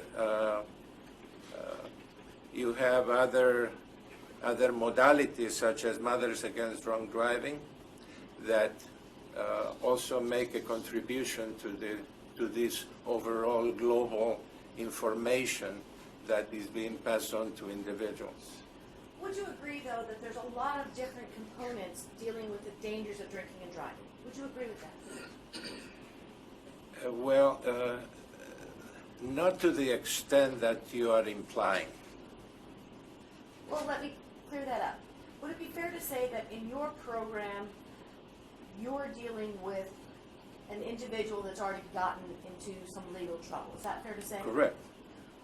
Would you agree that people that haven't gotten into trouble have to get information about the dangers of DUI from somewhere else? If they have an opportunity. No If they further have an questions. opportunity. Not everybody has an opportunity. Thank you. Any redirect, Mr. Cotton? Thank you, Honor. Just a couple questions. The term dangers of drinking and driving keeps getting. I can hear you. The term dangers of drinking and driving kept getting thrown around here. Does your course go into the dangers of drinking and driving much deeper than, let's say, a billboard or something that somebody might be exposed to that isn't taking your course? Of course, that goes without saying, sir. And how is that your course goes into it much deeper? The greatest ally that we have in the process of rehabilitation and education is time. When a person has to come in for 3 months, it's giving us the opportunity to work with that person and work the problems that brought about alcohol or substance abuse. Thank you, nothing further. Anything else, Ms. Black? Mr. Abrams, you mentioned time. Between the education sessions, which you mentioned there's 6 at 2 hours, is that right? Correct. How long are the group sessions? 2 hours, So there's 9 of those at 2 hours, is that right? 9 of those. And the face-to-face interviews, how long are they And first offense, 2 hours total. total? And then But sometimes, or most of the time, it goes over.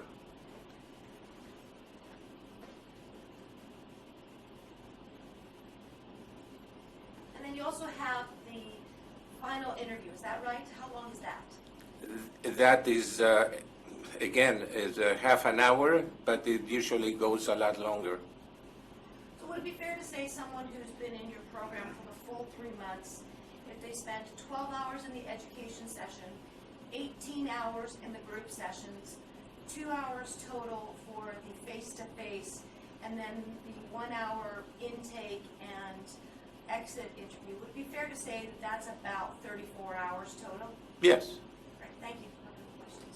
Are they also required to do a minimum of 6 AA meetings as part of your class? correct. And sometimes the judicial officer may require them to do more than 6. Minimum of 6, correct? Minimum of 6, sometimes 100. Well, let's just talk about the minimums. How much time is involved in a typical AA meeting? 6 is about an hour and a half to 2 hours. Okay. Thank you, nothing further. Anything else, Ms. Black? Mr. Abrams, thank you for coming in, sir. We'll excuse you.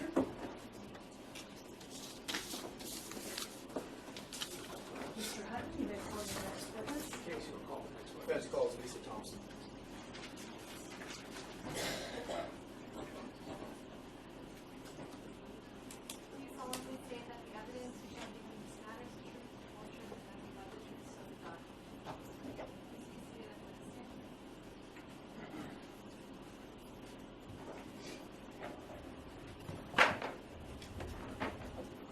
Please state your full name and spell your first and last name for the record. Lisa Thompson, LisaThompson. Good morning, Ms. Thompson. Morning. Have you ever testified in court before? No. It's your first time. Yes. You are related to Jason King. Yes. How so? I'm his mother. And you're his biological mother. Yes. I'm just going to ask you a few questions. If you don't understand me or having difficulty hearing me, that hasn't been a problem yet. Go ahead and let me know before you answer, okay? And do me a favor, Mrs. Thompson, and pull the microphone towards you. Thank you. So you are Jason King's biological mother. Fair to say you raised him. Yes. And where did you raise him? Vian, Oklahoma. That is spelled V-I-A-N? Yes. It's pronounced Vian? Vian. And where, just geographically in Oklahoma, what part of Oklahoma is that? Eastern Oklahoma. Okay. The town of Vian, how would you describe it right now? It's a very small town, very rural area. Tell me about the road situation in Vian. How many traffic lights? How many major intersections? How many freeways? There's one major intersection. We don't have any stoplights. We have a four-way stop sign. For the entire town, Yes, there's one four-way stop sign. yes. What is the rest of the town in terms of the roadways? Well, at the four-way stop sign, there's, it's an intersection of two-lane highways. And it's about a mile from Interstate 40, which runs east and west. And fair to say Interstate 40 is a major freeway. Yes, Now, in this small town, is this where Jason learned to drive? yes. What did he learn to drive? What did he learn to drive? A tractor. Now, Jason was born in what year? 1993. And do you know how old he was when he obtained his Oklahoma driver's license? 17. So that would put us roughly 2010. Yeah. Is that about right? Okay. Now,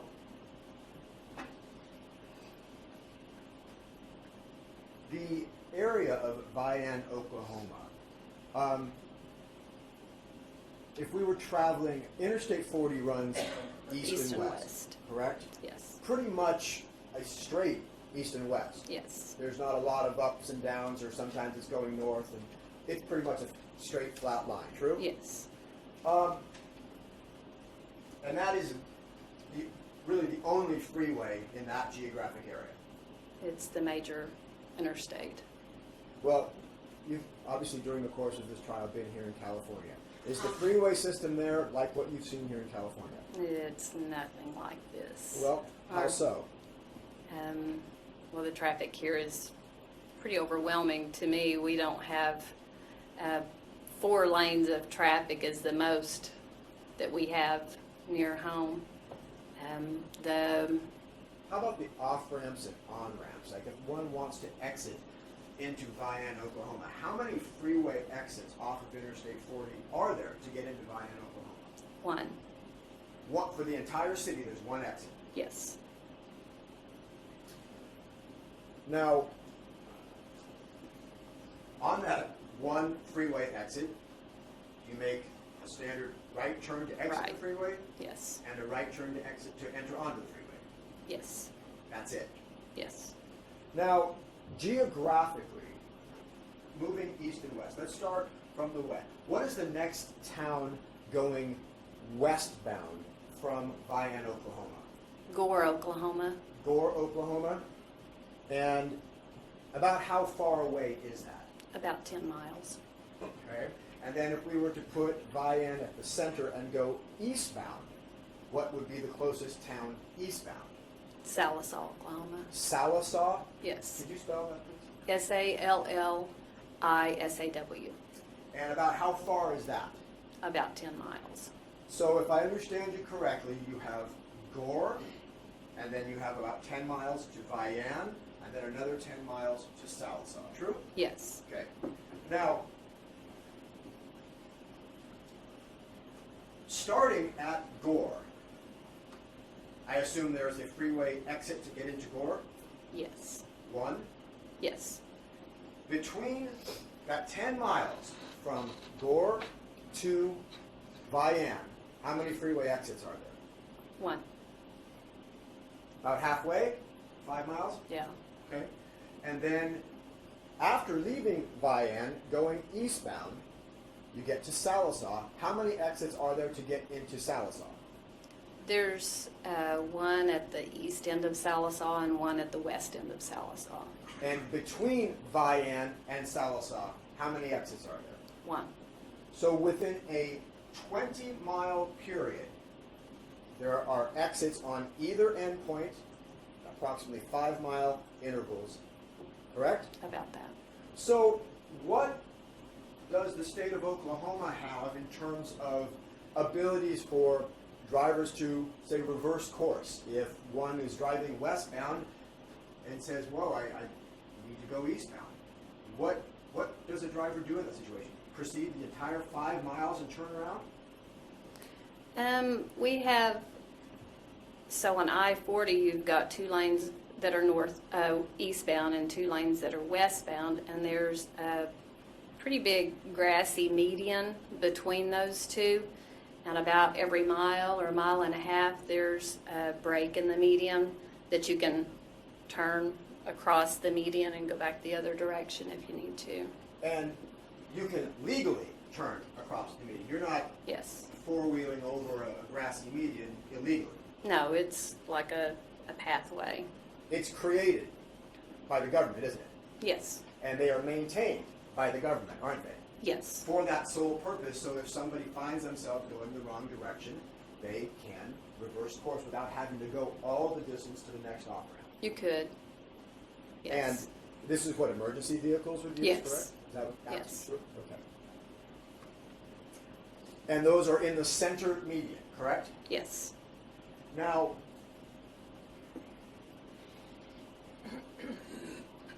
at some point in Jason's life, he joined the Marines, correct? Yes. And you remember what year that was? 2013. And where did he do his basic training, his boot camp? At San Diego. Here at what we call Yes. MCRD. Yes. And when he came out to San Diego at that point, did he bring a car with him? No. Did he own a car at that time? Yes. He owned a truck, Yes. but that stayed in Oklahoma. Yes. After he completed his basic training, where was his first duty station? In Lemoore, California. And that's up sort of in central California, kind of in the middle of, like, near Fresno-ish, sort of? If you know. I don't remember. Okay. Did you ever visit him in Lemoore? Yes. Okay. How would you describe Lemoore as it compares to San Diego? It's very rural. There's farm fields all around the base. Is that how you would describe Vian, Oklahoma as well? Yes. Yes. The farms and the small town. Yes. If you go east or west from Vian, from Vian to Salisaw, it's farm fields on both sides of the interstate, and same thing going west. So then at some point, Jason was, his duty station changed to Miramar. Yes. And at some point after arriving at Miramar, did he retrieve his truck from Oklahoma? Yes. Of these freeway breaks that we talk about, these permissible places where a driver can reverse course, about how many would you say there are between, say, Gore and Vian? 6. Is it fairly well known around the community that these breaks are there if someone wants to reverse their course on the freeway? Objection calls for speculation. Overruled. Answer. I've used them before myself. Again, do you believe that it's fairly well known within the community that these brakes are to be used by motorists when they need to turn around? Yes. And again, so we're clear, if one wanted to avail themselves of one of these brakes, they would need to be close to the center median, and then they would wait for the next opportunity to be able to pull in and reverse course, correct? Right. And from Gore to Vian, we believe there are 6, and then from Vian to Salisaw, another 6. Yes. So in a 20-mile period, roughly, we would see 12 of these different types of brakes, approximately, correct? Yes. And this is the area where Jason spent his entire life, correct? Most of his life. Up until the point where he left to join the Marines. Yes. And this is where he learned to drive. Yes. This is the freeway that he learned to drive upon. Yes. And the first time that he had a car in Southern California was after he had been changed his duty station to MCAS in Miramar. Yes. Thank you. That's all I have, ma'am. Thank you. Ms. Bright? Good morning, Ms. Thompson. Good morning. You mentioned that your son learned to drive in Oklahoma, is that right? Yes. He had to take a test to get his driver's license? Yes. And in the time that he was scheduled at Miramar, or poor choice of words, in In the time that he was assigned to Miramar, that was a little over a year, is that right? The whole time that he was at Miramar? It was more than a year.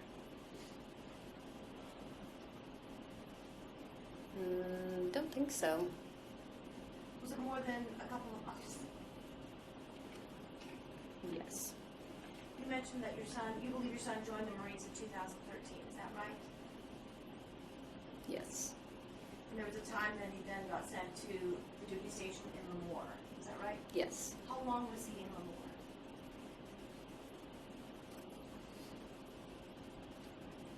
Several months. I don't know for sure.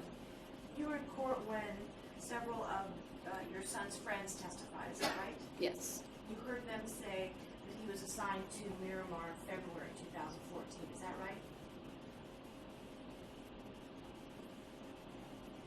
I don't remember. And in the time your son was assigned at Miramar, would it be fair to say that during that entire time frame he had his truck from Oklahoma here? Not the entire time. Would you say most of the time that he had his truck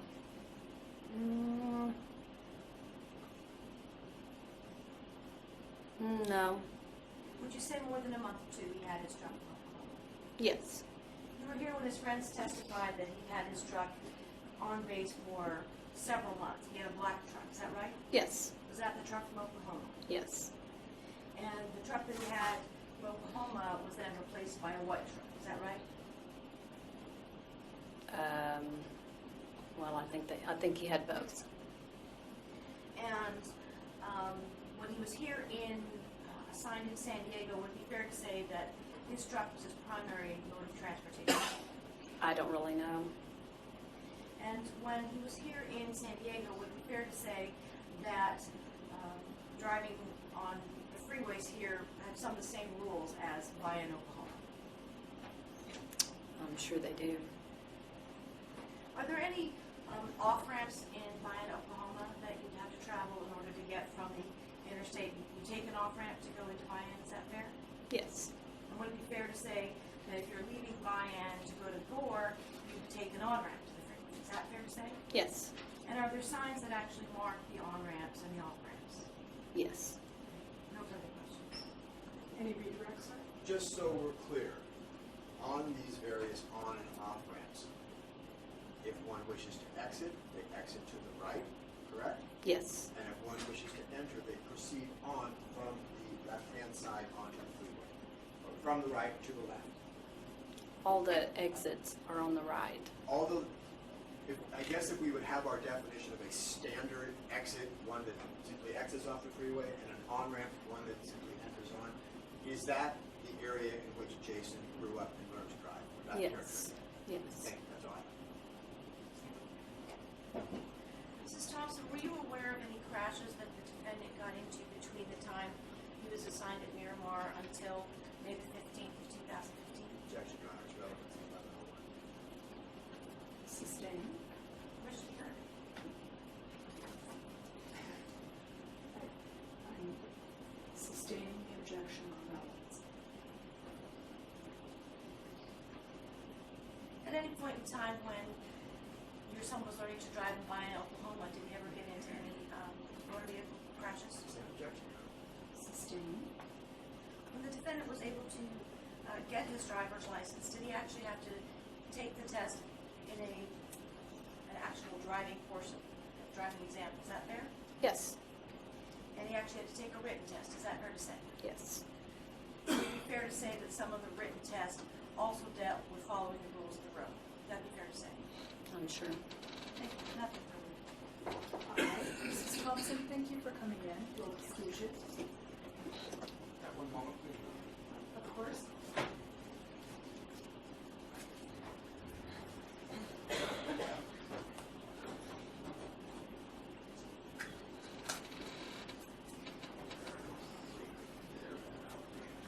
We approach, please, Your Honor. Yes. Okay. Mr. Hutton, any additional witnesses on behalf of Mr. King?